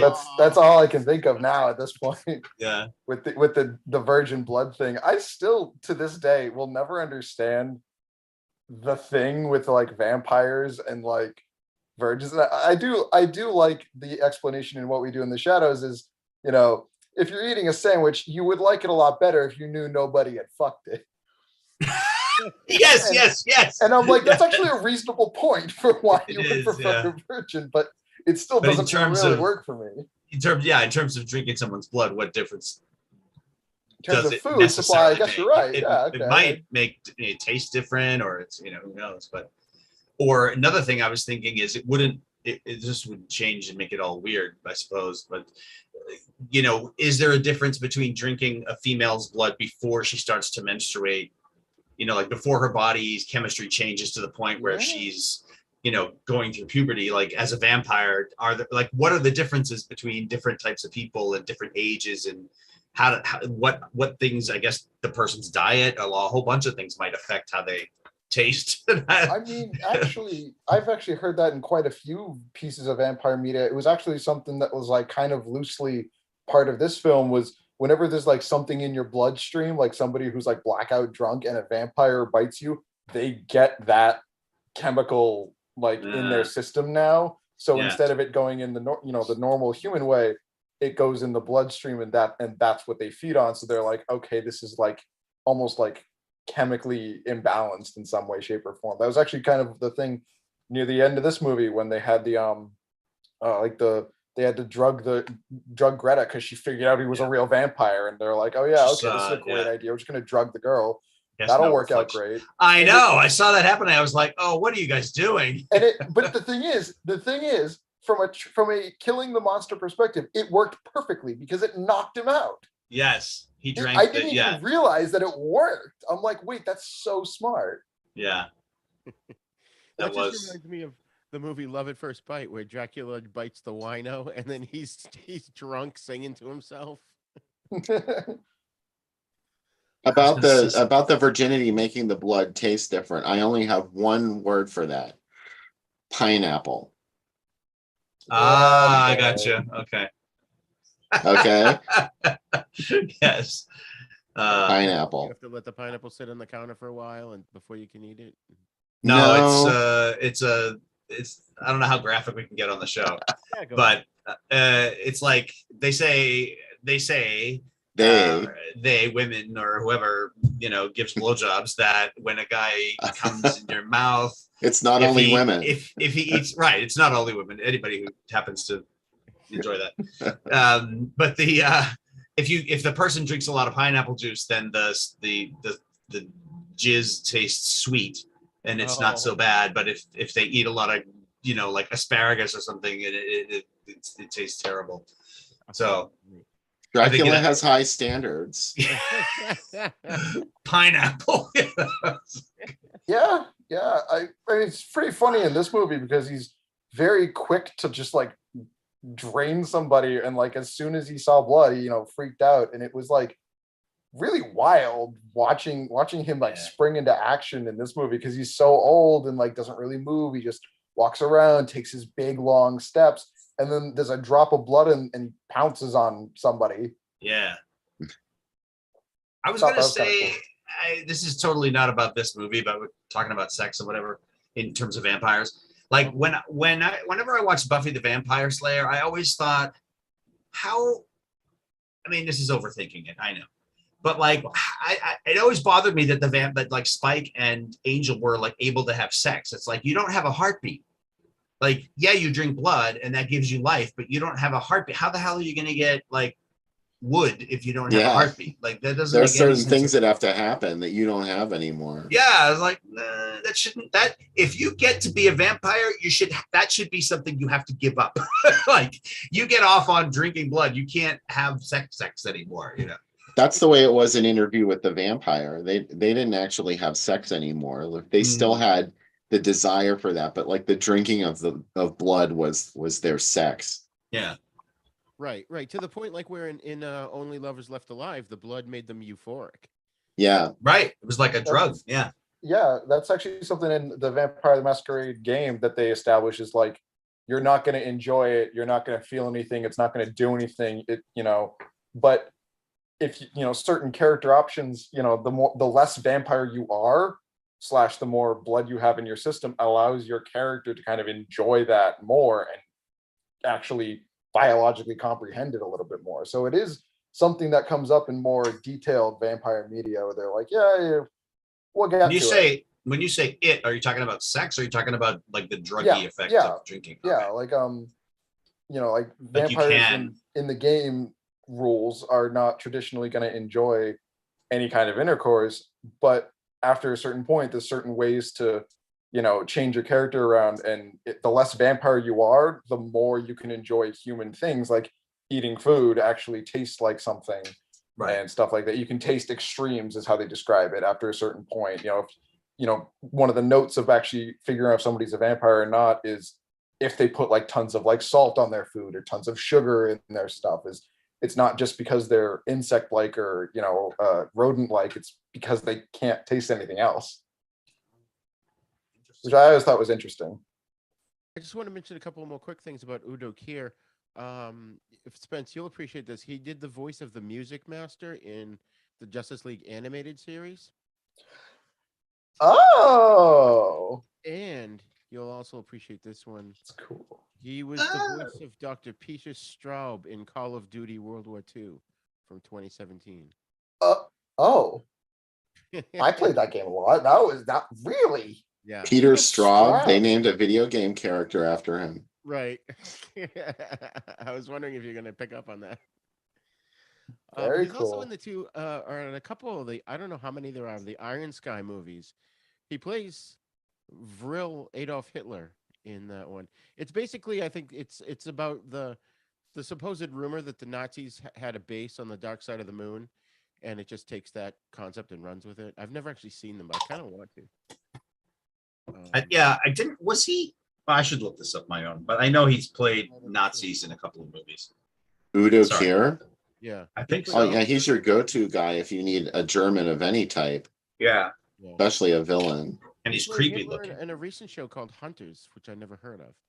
Oh, wait, I have heard of that. I think isn't that the one about the people? It's with Al Pacino, right? And they're hunting Nazis like that have fled since World War II. Yeah. I have heard of that show where it's like the 70s and they're hunting down all the ex-Nazis who are going around, who are still around. At least like the important ones, the ranking ones that actually had some say in what went on in the war. Yeah. My friend Bradley just made a movie called 13 Track to Frighten Agatha Black. and Udo Kier did a voiceover in it for him, which is amazing. Oh, And Bradley's a huge fan too. Udo Kier. Udo Kier is my friend's neighbor in LA. Really? Yes. that's awesome. Yes. Totally true story. And still got two things coming out. He's got the Ark and Iron Sky story, and another one called Skeletons in the Closet.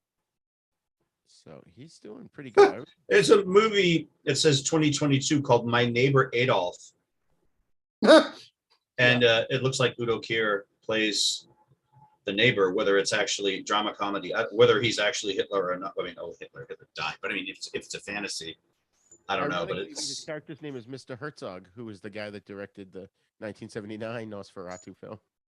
Oh, okay.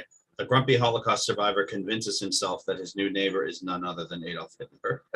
So Udo Kier plays Hitler in this movie. I don't know. It's probably not out yet, but it's hilarious. I was going to say something else. You were talking about the movies that he was in.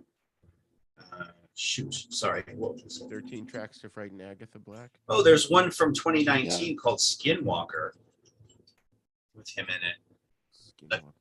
I mean, looking at just like what he's been in. Yeah. Oh, there it is. Yeah. He plays Klaus. Klaus. Of course he does. Of course he plays. Of course he Klaus. plays Klaus. Yeah. Oh, it got really low reviews. Who's tried to escape her dark past of her family is forced to return to her family's estate. She must relive her previous traumas and confront the true source of her family's guilt. Still might be worth seeing. It doesn't tell you anything about the movie. It could be a horror. It could be a thriller. It could be a drama. Yeah. I should just go and watch The Secret of Skinwalker Ranch. So anyways, of course, we also had Cary Elwes in this, who I forgot he was in this. He, of course, everyone remembers him from The Princess Bride, but he was also the main character in the first Saw movie, and then his character came back in one of the later ones. I forget which one.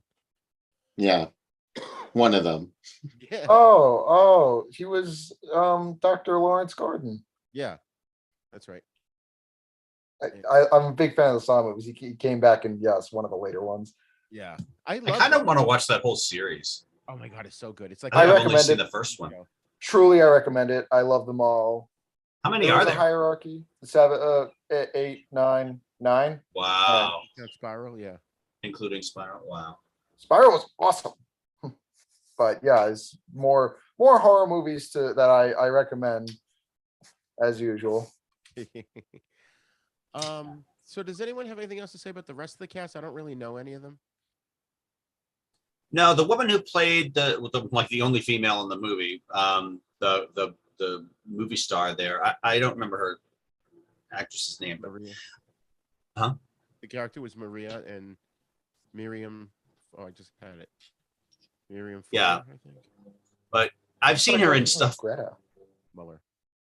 Greta, yeah, the character was Greta something, I think, and the actress is like Catherine McCormick or maybe I'm Catherine wrong. McCormick is the actress, and Greta Schroeder is the character. Yeah. She played. Well, but the Jonathan character is Harker's wife. also an actress, Yeah, right? I love Yeah. these Okay. metal So films. I'm sorry, I got confused saying it because I see what you're saying. The actress. yeah. The character, actress who the is real actress was Catherine an actress. McCormick. Yeah. Sorry. Okay. The real life actress is Catherine McCormick. The fictional actress in the movie is, or the character in the movie who is also an actress in the movie. Is Life Greta. mirrors art, Michael. Yes. Sometimes it's a long thing of mirrors that. Yeah, she plays the actress Ellen Hutter, who was the actress who played Mina Harker in the movie. Okay, I got it. Oh wow, that's got like many layers to it. Okay, but in any case, I've seen her in things before, but I can't remember exactly what I've seen her in. But what was the question? The character's name is just a second. The character's name, the actresses who played in Nosferatu was Greta Schroeder, and her character in Nosferatu was Ellen Hutter. So it says Ellen Hutter / Mina Harker. All right, you're right. You're absolutely right. Confuse it. Yeah, because they're bootlegging Dracula essentially. yeah, yeah. You forgot they made up fake names for everybody. Yeah, so it wasn't they're- a Dracula movie. They're adapting the book into a film that's not really that IP. So she's Yeah, so she's basically the Mina Harker character, but she has a different name. Yeah. She just has a new name. Anyway, Roger was asking if we had any other thoughts about the cast, and my main thought was that Catherine McCormick, I know I've seen her in things, and I thought, and in general, she's very good. And I thought in this movie, you know, she's the only woman in the movie at all in any scenes. But I think unless there's like one or two on the crew, but yeah, she did a very good job. And she came in like when she was on screen, she like the scene was really a lot about her and her. Even though she wasn't in the whole length of the movie, she conveyed a lot of emotion. Like I felt like I understood who she was and whatever. So William Wallace's wife Murren in Braveheart. Go ahead. yes, Brave. I knew that. Okay. And she was Alice in 28 Weeks Later. Huh. I guess I was tired and I skipped over her. That's right. I knew she looked familiar. Braveheart, the younger wife, the Scottish wife. Yeah. Yeah. Not the French queen there. Not the queen. Yeah. Yeah. I forget her name now. Sophie Marceau. Interesting. Yeah, when you said the name finally, it did actually ring a bell with me. I knew I recognized her, but I couldn't. Yeah, I couldn't think where. Well, one thing I liked about this movie, well, there was a couple of things I wanted to mention. Like, right at the beginning, right after the opening credits, they do this like jump scare where it's basically it's not even a scare. It's just it cuts to the lady's eye through the camera lens, and it just scared the shit out of me. I almost fell out of my chair. Yeah. Yeah, that was pretty sudden. I thought that was actually kind of interesting. Yeah. Almost to like put you on edge right at the onset of the film, and then you're like, oh God, what's gonna happen next? You know? Because that's the thing about this film is it's got this balance between being this retelling of the making of Nosferatu, but simultaneously being an actual horror film. It's like the making of a horror film and being a horror film in and of itself. Mm. I'll always find it hilarious how the whatever the director's last name is, I cannot remember. John Malkovich is basically treating everyone as if it's like on a need to know basis. So he's like the puppet master, but then it starts crumbling down. Everybody's like, hey, we need to know what's going on. Otherwise your film actually won't work. Sometimes caves and sometimes doesn't. Well, gives people certain information. And like, he'll tell the main character, he'll tell, God, I can't remember this motherfucker's name. The main Defoe? lead actor. No. The lead actor of the movie they're making of Nosferatu. Eddie Izzard. Yeah. He told Eddie Izzard about like everything. He's like, he's a method actor. He's from this company. This is his name. Yeah. And the producer's like, why did he tell you? Yeah. I'm in charge. Yeah. So I had a thought. What was it? Shoot. Being a balance between making a horror movie and actually being a horror movie. Oh, I was going to say, I think I may have missed something. Was there a point in the movie where the Malkovich said that the deal was the vampire would help him make like this amazing movie? I mean, did the vampire, or did Malkovich want the vampire to turn him into a vampire so he could live forever? Or did he just want to make a good movie? He just wanted to make a good movie. Okay. He wanted to make the most authentic vampire movie ever. And that was good. kind of his thing. Good. Yeah, because to me, that should be his motivation. And I thought there was a piece of a dialogue somewhere in one of the conversations where I got the impression that I guess it was the incorrect impression, but I misunderstood that, he wanted to be a vampire too or something. I remember the part that you're probably thinking about. There was this weird moment where Malkovich's character mentioned something about eternal life. Yeah. And they kind of gloss over it. And I was like, wait, did he just say the vampire was going to have eternal life when we've established the vampire is far older than human civilization? Like, so that to me was just one of those, like, I thought it was just like a script writing hiccup where they kind of loosely glossed over that, because eventually they do establish that the deal is you play an actor playing a character, and I give you the girl, and this is how it'll be, and we'll go our separate ways after that. That was. I actually love that scene. I actually love when them negotiating the two times where they're talking. Yeah. I actually really enjoyed both of those scenes. I mean, you get the two powerhouse actors in one thing, Mm. And I never forget when Malkovich is like, oh, don't think I can't harm you, and Willem Dafoe's character is like, I can't even harm myself. What are you gonna do? And that's Yeah, kind of like, oh, that was a great line. Like maybe he got sick of being immortal and tried to off himself, and it didn't work. Yeah, but yeah, the negotiating scenes are good. Yeah, like the Hulk. I put a bullet in my mouth, and the other guy spits it out. Yeah, I love that line. I love those moments. And once again, once I figured out he really was a vampire, it was like cool and it was fun. And I'll Willem Dafoe, the eyes of Willem Dafoe will always have a special place in my heart for the fact that they always show through in everything he does. And it was very funny watching them like try to like work together, and how Malkovich had to like be like, no, he's just a really weird person who's a method actor. He's not attacking anybody. Don't worry. Wolf, you're fine. You're fine. I get it. You've just been violently attacked by a supernatural creature, but shit, walk it off. Have right. Brandy. Walk it off. I love the scene where they introduce him, like the first scene where they're actually shooting this, and he comes out from like the cave or something, and Eddie Izzard is seeing him for the first time, and he's so unnerved by his presence. He's looking at him, and I'm sitting there like, I don't think you're acting anymore, my friend. Yeah, I think you're scared. I'm like, I'm scared too. Bill, we were just saying how, or at least I just brought up the point that this movie is sort of, it's a balance between making a movie about a horror movie and actually being a horror movie. Did you have any thoughts on that? Yeah, the first time I saw it, I didn't think that it wasn't much of a horror movie. Let's just say that it's more of a fantasy to me. There's nothing really all that scary about it. It's totally expected, especially if you've seen Nosferatu.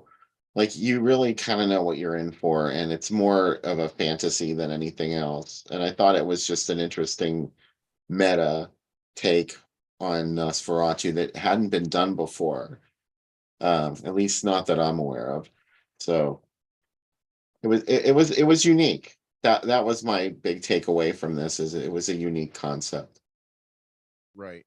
And it's funny because when Lauren was on earlier, she mentioned something about how she didn't like older films that were grainy. And I was watching this, and I'm like watching a high def version, and it was grainy.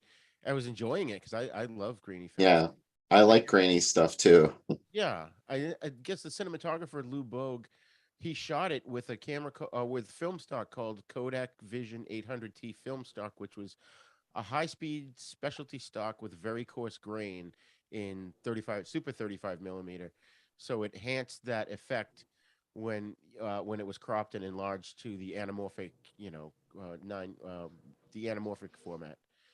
So I like that. I like that aspect of this. It gives it that feel, especially when they cut to like what's supposed to be clips from the original film, which they staged very well. It was identical to the actual Nosferatu. I need to see the original now. I'm really itching to see it. I read something that apparently somewhere in a couple of moments they slipped in original scenes from the movie, and nobody noticed that they did that because it was worked so well. I think it was a couple of like very quick moments, but still, I mean, it's pretty much an accomplishment to make a movie about making a different, more famous movie to have that level of authenticity is very, very well done. I think this movie has plenty of great things about it. It's just hard to get through as a story, because I also didn't love the ending where Malkovich's character is like, yeah, go on, keep killing people. This is great. I'm like, really? I don't know. At least you could make the assumption that he was like trying to prolong, the count being there, so then he knew that the door would open and the sunlight would come through and annihilate the vampire, but that didn't really show through. It was just him losing his brain to the making of the movie, and I was like, I didn't love it. It wasn't my favorite. The really interesting thing about that is that the concept of sunlight killing a vampire is not part of vampire lore at all. Really? Vampires could go out during the day. In fact, in Dracula goes out during the daytime a couple of times too. They just can't do anything. when it's daytime. They don't have any special powers when they're out in the day. The sun doesn't kill them, but Nosferatu was the movie that introduced that concept of the sunlight killing the vampire.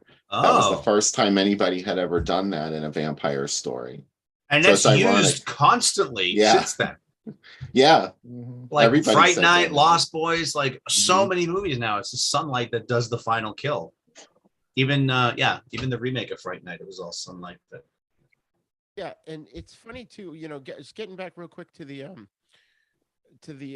point of the director of Murnau like becoming obsessed by the end, where he, Orlok or Max Schreck kills Carrie Elways, and then he's just killing everybody in the room. And Malkovich, all he could do is grab the camera and film it, because I could totally see what's going through his head. He's like, "Oh my God, this is great! I gotta get this on film." He's at that point. He's Typical director. Yeah, exactly. He's not. He doesn't care about human life. He's there to film this shit.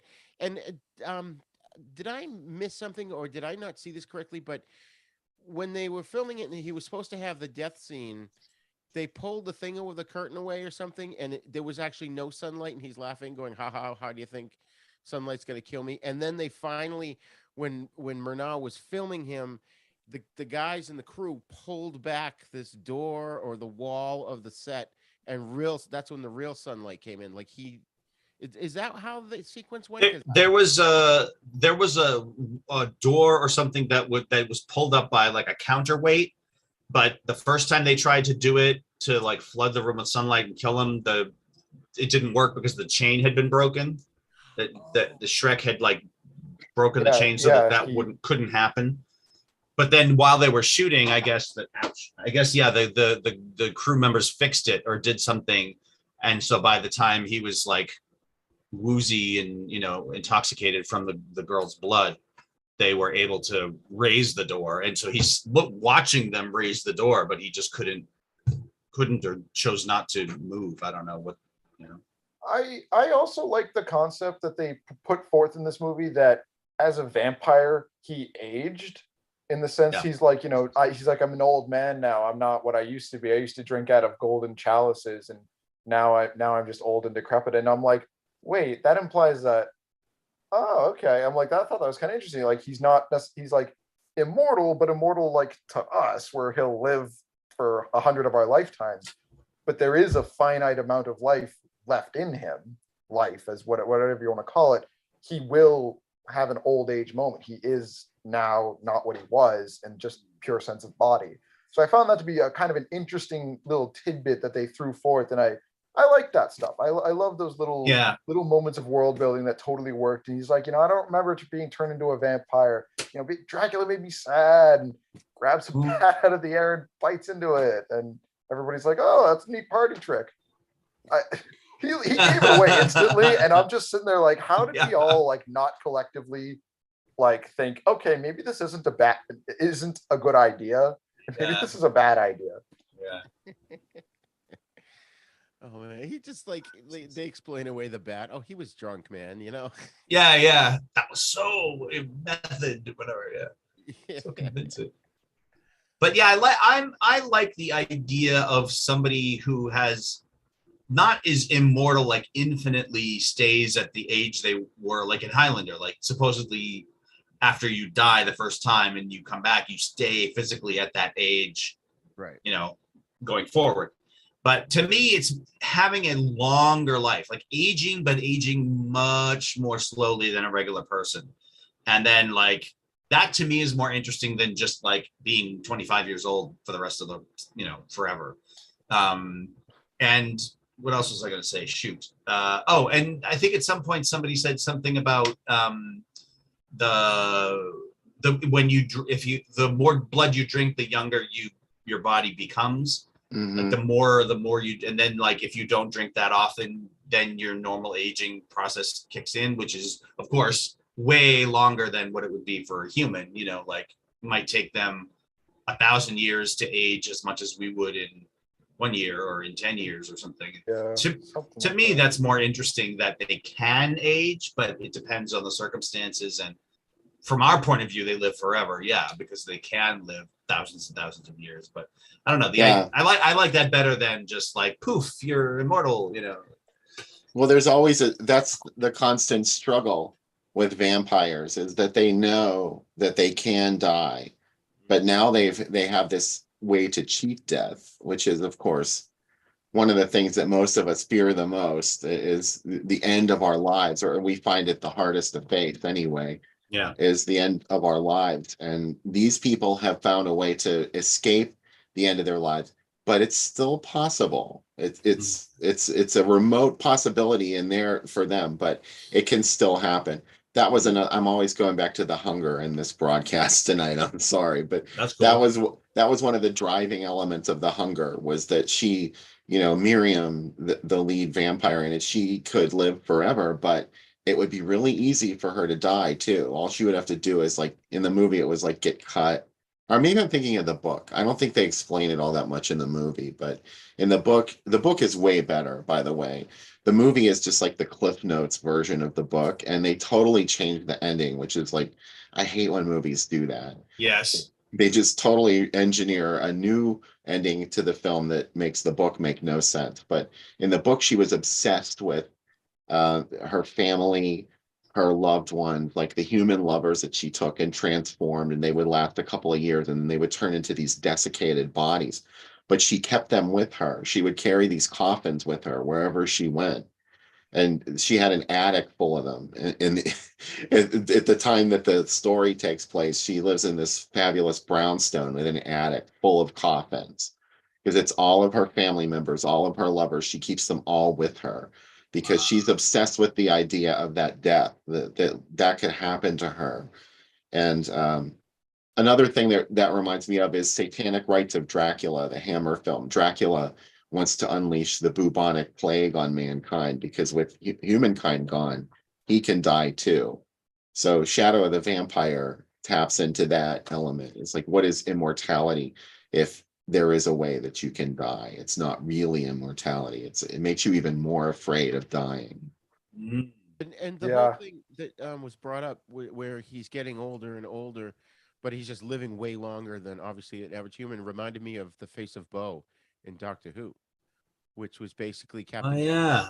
became Yeah, it immortal. was this weird circle where like they're like, oh, he's been around for so long, and then we get this weird reference of the immortal that we know, Yeah. the guy who can't die, and it's like, huh, okay, well that's interesting, and you don't really get an explanation for that. They don't ever really go back to it. It's Captain just Jack says it at one point. He's running away, and he says something. He makes some reference to a nickname he used to have, and the doctor goes, "What was it?" And he goes, "Oh, the face of Bo," but I don't know what that means. And then you find out, like thousands of years in the future, he's just this giant sheet of flesh. Is it the sheet of flesh, or it was a giant head? No. it was a He was giant head. a head in a That's right. jar, sort of. Yeah, I was thinking Yeah. of that woman that was like a sheet of The flesh. woman was the sheet.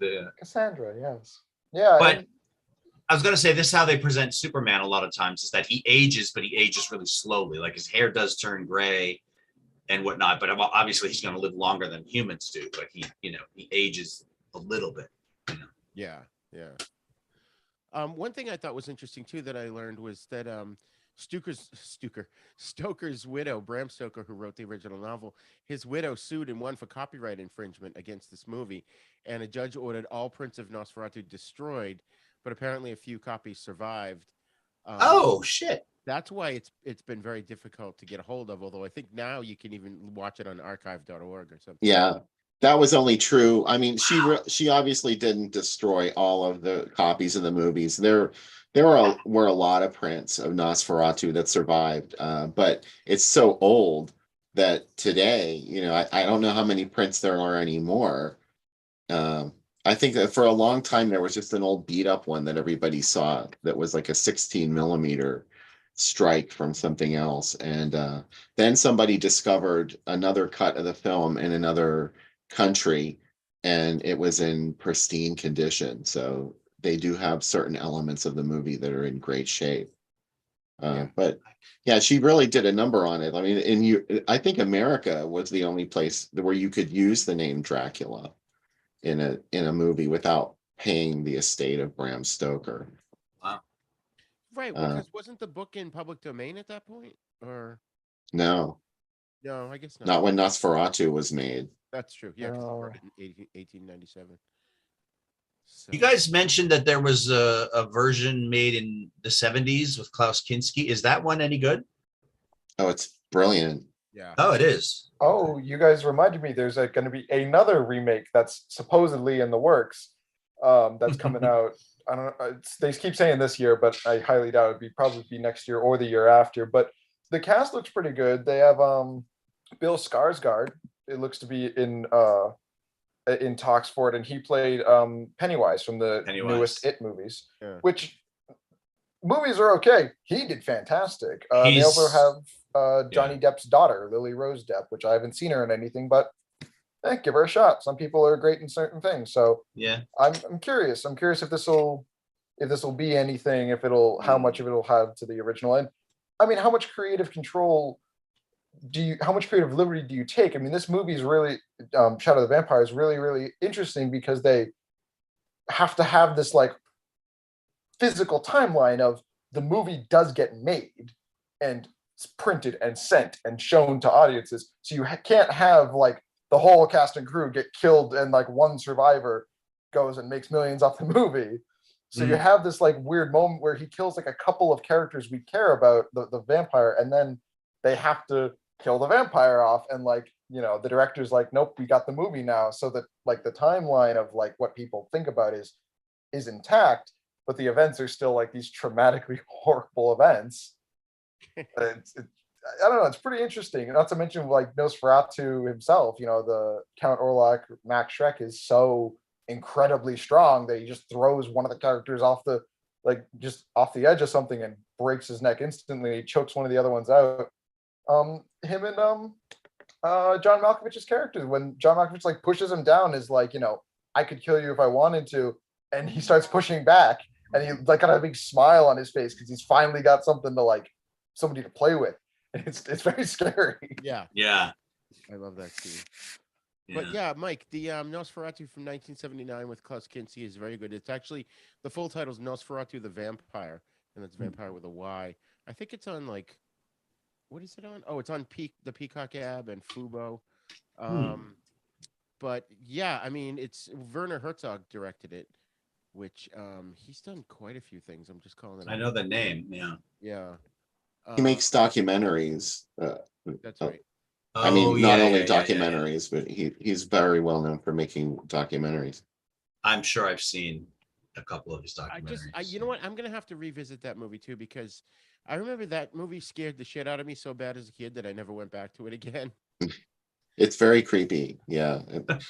It's got a great score too. Watch out though. There are two versions of it. You don't want to watch the English dub, because the English dub was filmed simultaneously. It wasn't dubbed. They made the film in English and in German.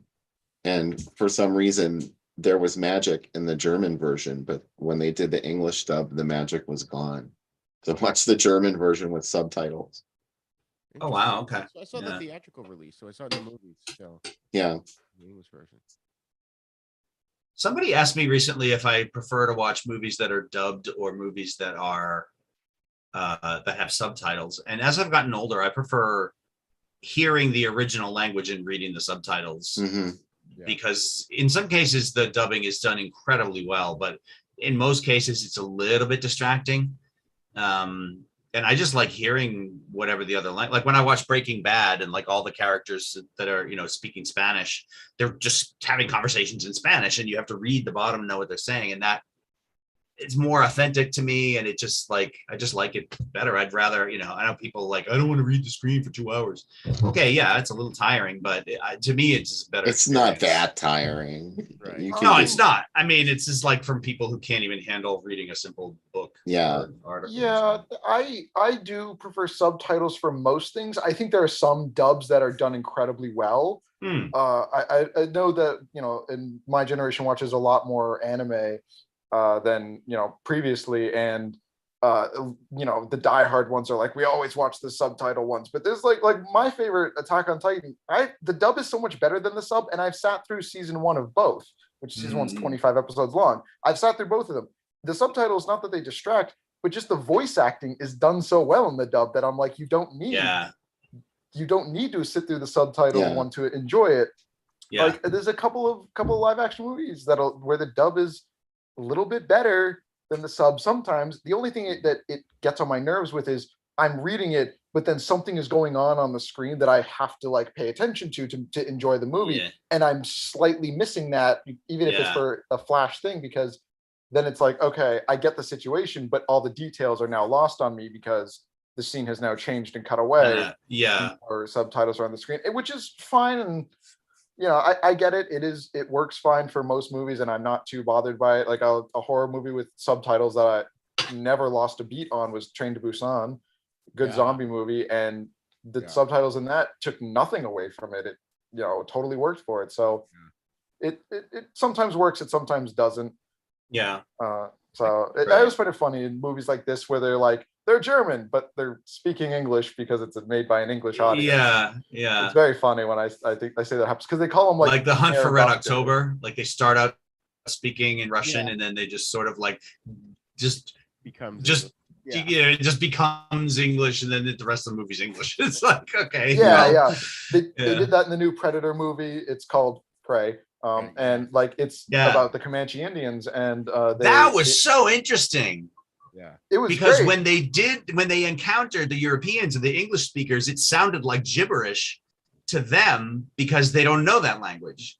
Yeah, they were speaking like French, I think, or French. When they were talking to each other, the audience understood it because obviously we don't know, Native American languages from hundreds of years ago. So they made that in the movie like English so that we could understand them talking to each other. But then when it was French, right? When the French people were there, it sounded so weird because it was from the point of view of the native. Yeah, I thought that was very clever. Yeah. What'd you say, we Pop? covered a movie. Oh, excuse me 1 second, Spence. We covered a movie on Then Is Now a year or two ago. It's a Poliziotteschi film, which are these ultra-violent Italian cop thrillers from the 70s. And it was directed by Ruggero Deodato, and it was called Live Like a Cop, Die Like a Man, starring Ray Lovelock. And the movie's fucking phenomenal. I love this movie. It's just as over the top. These cops are just given carte blanche to do whatever the fuck they need to do to get rid of the bad guys.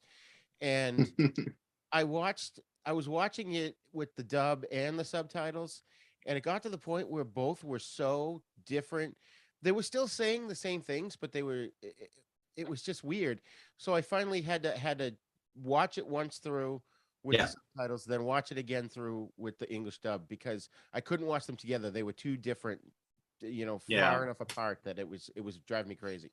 I will say one thing that drives me insane about subtitles is when they're not when they don't translate word for word. They sort of summarize what the person is saying. Oh yes, that's annoying. I hate that shit. Yeah, I don't care for that. I like in certain movies when they have subtitles, they stylize them. So when you're watching the movie later on with subtitles, even if it's in your native language, you still get to enjoy the stylized subtitles of the movie. So you're not missing anything.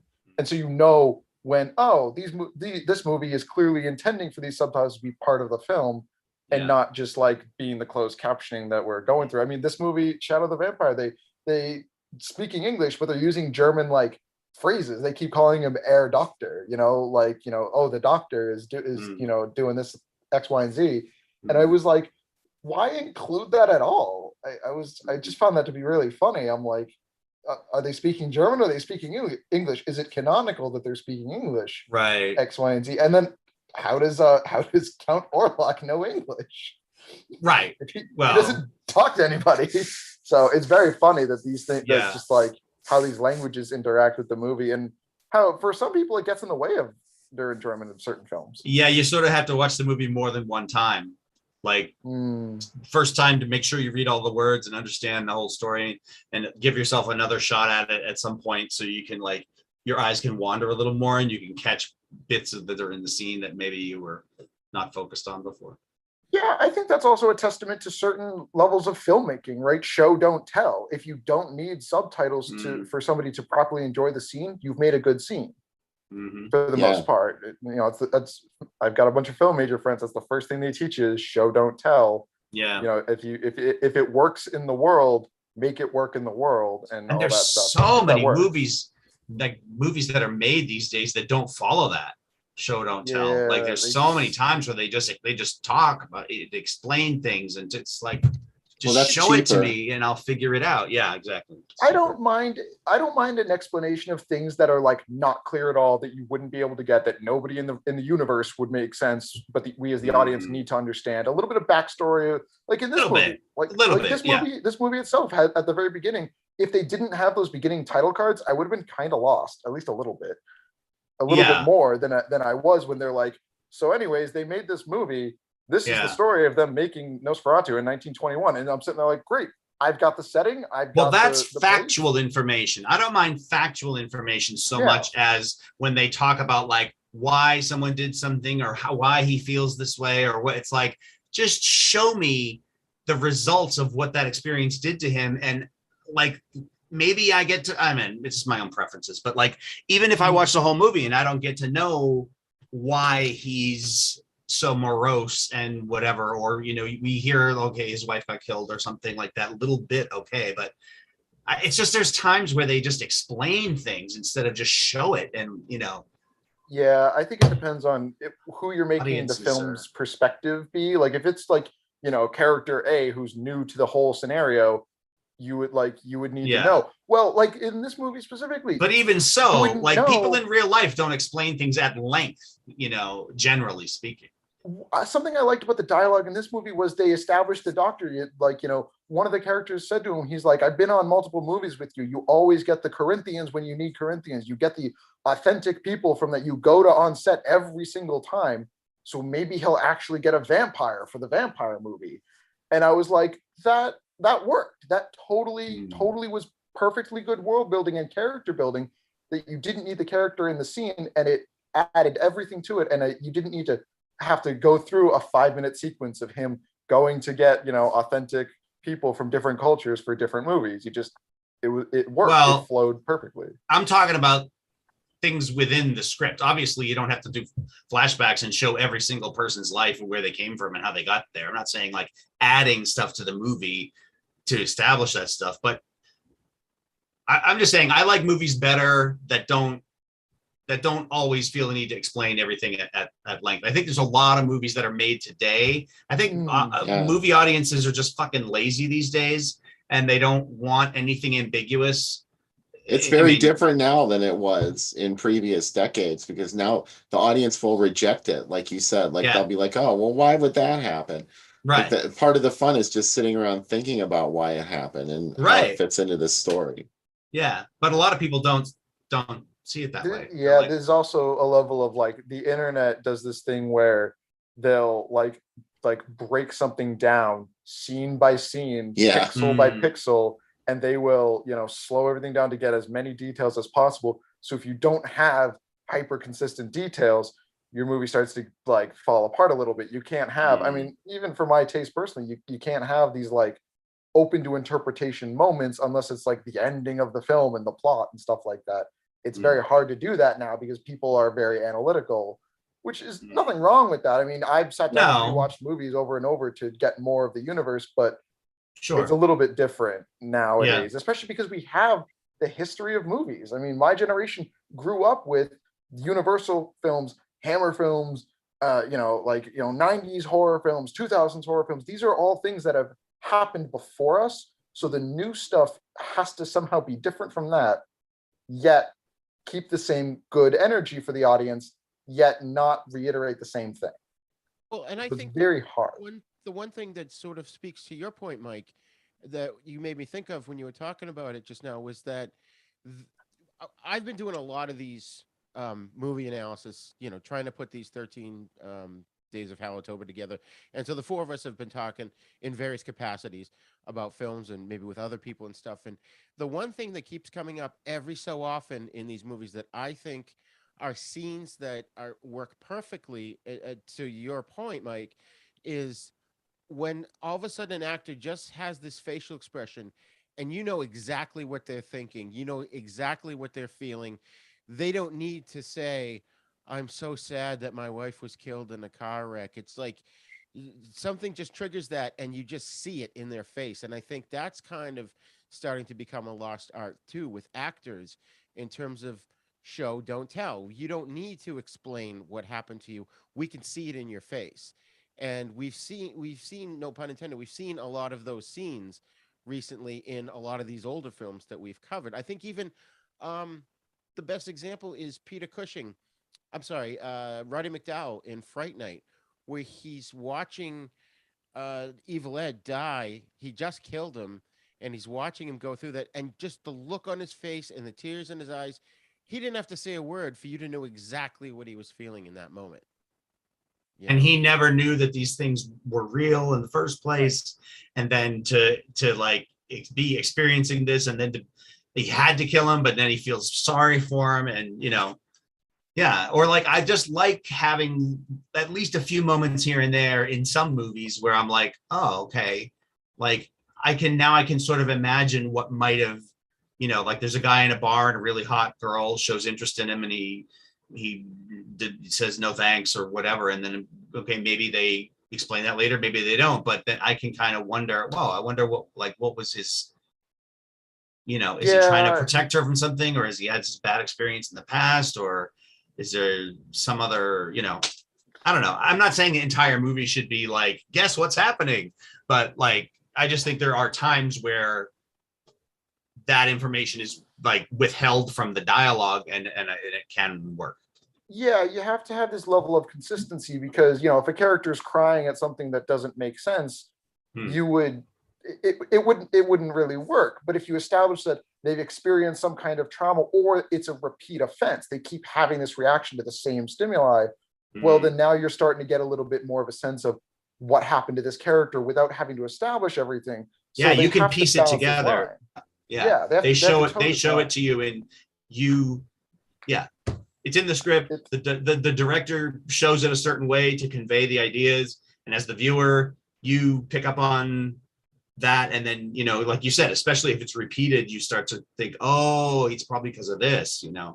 Yeah, I was thinking about that with Shadow of the Vampires. Like, you can tell he's definitely a vampire. Where it's like, oh, they're taking blood to him. I'm like, okay, cool. He could very well still be a method actor, and this could just be like a gimmick that's going on. This could be a joke from the director, that the director's like trying to sell the authenticity to the crew. If everybody making the movie believes he's a vampire, then the audience will definitely believe he's a vampire.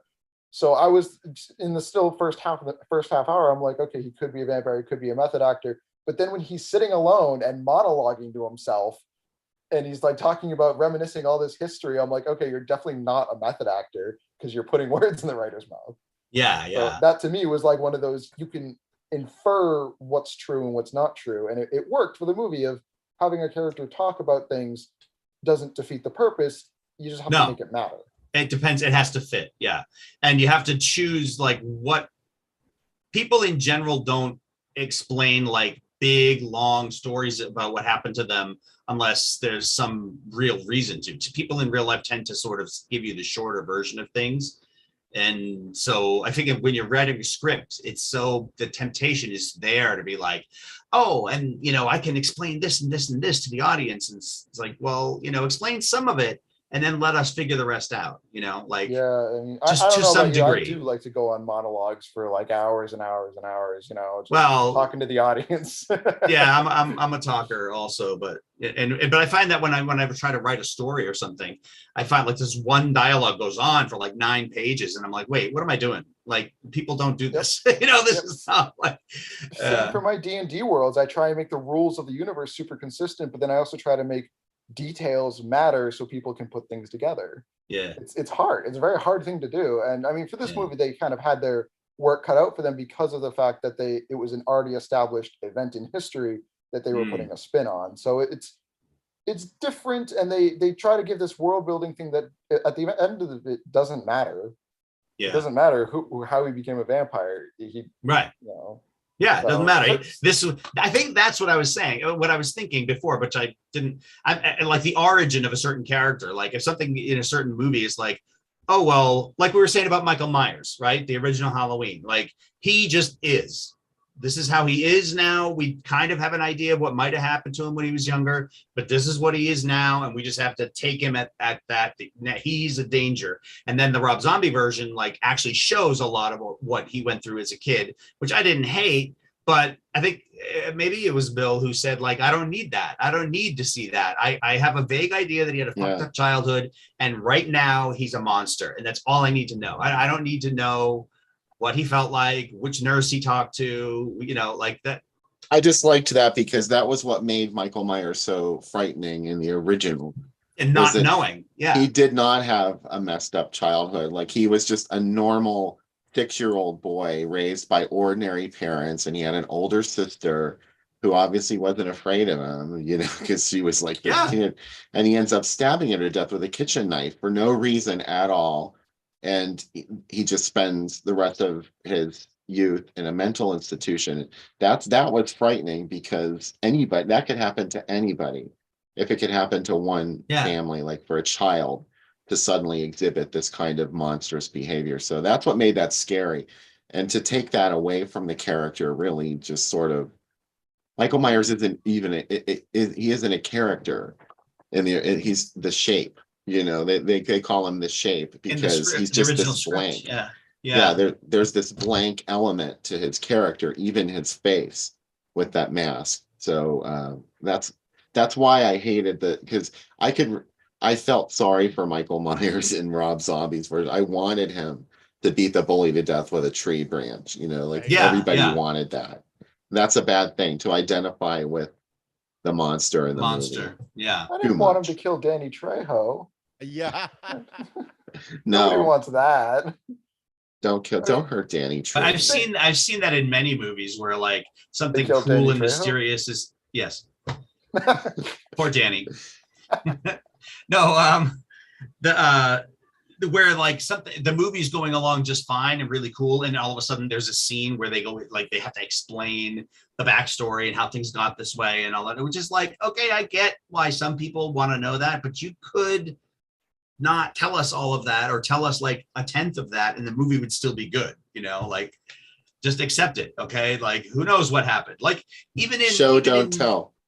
Yeah, Show Don't Tell. Just like 28 Days Later, he wakes up and everybody seems like everybody's gone, you know, at first, and then, you know, eventually he pieces it together. Somebody says to him, oh yeah, there was like this plague and everybody, you know, freaked out, whatever, and turned into zombie-ish things. And yeah, we need to know that little bit, like, okay, there something spread and everybody changed. Okay, that's fine. That's a little bit of back information that we need, but like, we don't need to, you know, and they never went into this like lengthy explanation of how things got to that point or anything. It was just like, shit's going down, it's dangerous, be on your guard, and, you know, the world, don't let your guard down or you're fucking dead, you know. That's all I need to know for that movie. Like, okay. Yeah, and with Shadow of the Vampire, the Show Don't Tell rule totally comes into play when you have their discussions of like the deal of like, you know, you'll get the girl after the death scene and all that stuff. It all leads up to the culmination point of him finally being like, forget human life, let's do the art, and it's the most important thing. And I mean, you know, the vampire couldn't care less. He's, you know, getting fed. Who cares for him? So that kind of worked. That was really, I thought that was fun. So I love at the end, but it worked. Malkovich like just continues filming even after there's no more film left in the camera. Yeah, it just keeps going. We're coming up on 3 hours here, guys. So, folks, we've had a great discussion on 2 really fun movies. Let's quickly do our final thoughts and we'll wrap things up. So, Bill, why don't you give us your final thoughts on Shadow of the Vampire? I don't know. I haven't revisited it that many times. Other than, you know, I watched it recently for this program, but before that, I think I had only seen it the first time. So it's not the kind of movie that I kept with me forever, but I remember how striking it was, the photography, the way they recreated the silent cinema look of the original Nosferatu. That was brilliant. It was just a really, some films are experiments, and this kind of seemed like an experiment, this movie, especially knowing that the director has a background in music videos. You know, those Marilyn Manson videos that he directed are very much like Shadow of the Vampire, with like the silent looking footage and, you know, He has a very unique style. So that was all very cool to me. I enjoy it. Nice. Spancy? Yeah, I enjoyed this movie. I think it's a good movie. I probably wouldn't come back to it personally. The acting was spectacular. We can rave about John Malkovich and Willem Dafoe all day and night. They stole the show almost every time. Their scenes were always spectacular. The blocking of the movie was really good. I never felt like too claustrophobic or anything like that. The effects were much less intense, but that was part of the film. And overall, a really good movie and a fun watch. But I wouldn't exactly say it has too much rewatchability compared to other things. Michael? Yeah, I don't know for sure if I would recommend this to people on my second watch. Like I said at the beginning, I always have a memory of loving it the first time, but then watching it again, I was like, oh, this is good. But now that I've seen it twice, I don't think I need to ever see it again. And I don't know that I would recommend it to somebody unless they were a vampire fanatic and like wanted to see everything out there. But yeah, performances are the key highlight of it, I say. Yeah, like Spencer said. Yeah, I feel the same with you guys. It's I saw it that one time in the theater, and this was my second rewatch. I may have seen it once on cable or something. It's very hard to find. It's not on any of the streaming services, or if it is, I think you got to pay for it. But I think it's underrated. I think people should see this, especially like you said, Mike. If you're a vampire completist, absolutely you got to see this one. Especially also if you're into filmmaking, watching this movie, which is the balance between the making of a 1920s horror movie and this film itself actually being a horror movie. I like that aspect of it. I like the ode to the 20s film making styles, and I think it's worth seeking out. I definitely think, especially like I said, if you're a vampire fanatic or a horror fanatic in general, I probably will revisit this again. I liked it a lot more this time around. So yeah, so that's it. So folks, we had a great. One last thing. Oh, sorry. Go ahead. Willem Dafoe's in The Hunger too. Oh, sweet. Cool. It just I gotta occurred see to me. that. He has a cameo, and he doesn't have a role. There's just a cameo, like Susan Sarandon's in a phone booth freaking out, and there's someone knocking on the phone booth to use it, and it's Willem Dafoe looking very creepy. Probably his character from Streets of Fire, Yeah. Norman Osborn. So, folks, like I said, we had an awesome discussion of two films. We also went off on some really fun tangents. I think you folks at home will enjoy. So, could come back again next month. This is October now. Hopefully, we'll be back on the first Sunday of November. I can't speak. I'm spent. But thanks again, and join us again here on the Fright Lounge. Bill, can you tell people where to find you online? You can search me on driveinasylum.com. It has links to everything that I do online on that website. It'll link you to my Facebook page, Groovy Doom, my Etsy shop, also called Groovy Doom, where I sell issues of my fanzine Drive-In Asylum, and my new Halloween fanzine Haunt, which just came out, the 8th issue. This is the 8th year I've been doing it. And so that just came out this week. You can buy individual copies of Haunt or a discounted package of all 8 issues. So go check it out. Nice. That's awesome. And I can also be found at havenpodcasts.com. And definitely we want your feedback. So you can email us at havenpodcasts@gmail.com, or you can go to the video that you'll find on our Facebook Fright Lounge page, or our YouTube page at youtube.com/user/UncleDeath1. And that's it. Join us again for the next episode of Fright Lounge. Bye-bye. Hi, guys. See you later. Bon voyage. Au revoir. Hasta la pasta. Oh, baby. A river Sayonara. Oh, there we go. It finally came up. Yay, goodbye. All right, and I'll just add in the so folks, come back for the re-edit tomorrow. Okay, Yeah. and Come back to when I trim this to half this